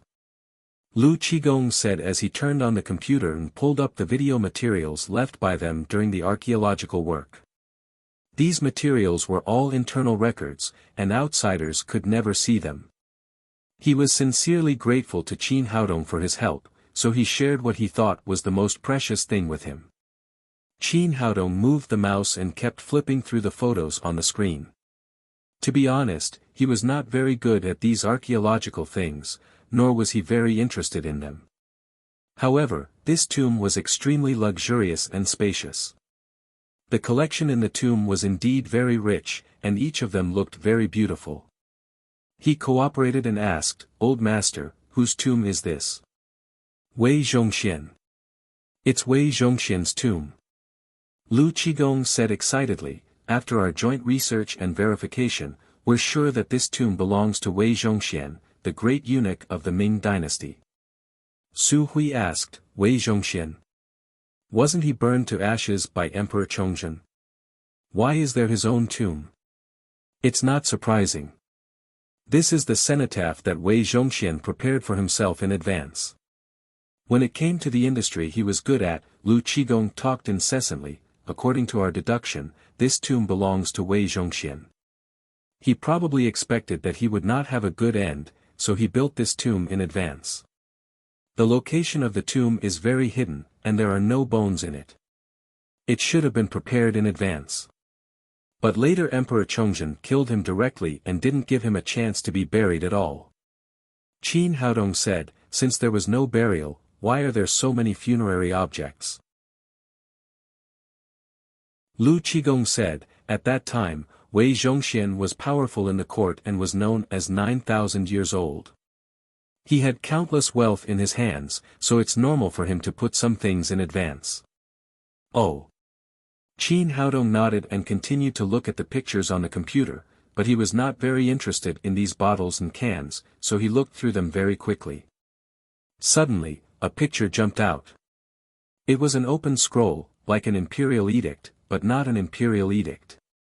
There were 2 words written in the ancient Wuxia language on it, and there were many small words below. The handwriting was very good. The handwriting was very good. It was bold and powerful.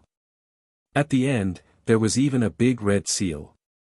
Seeing this thing, Qin Haodong was a little interested.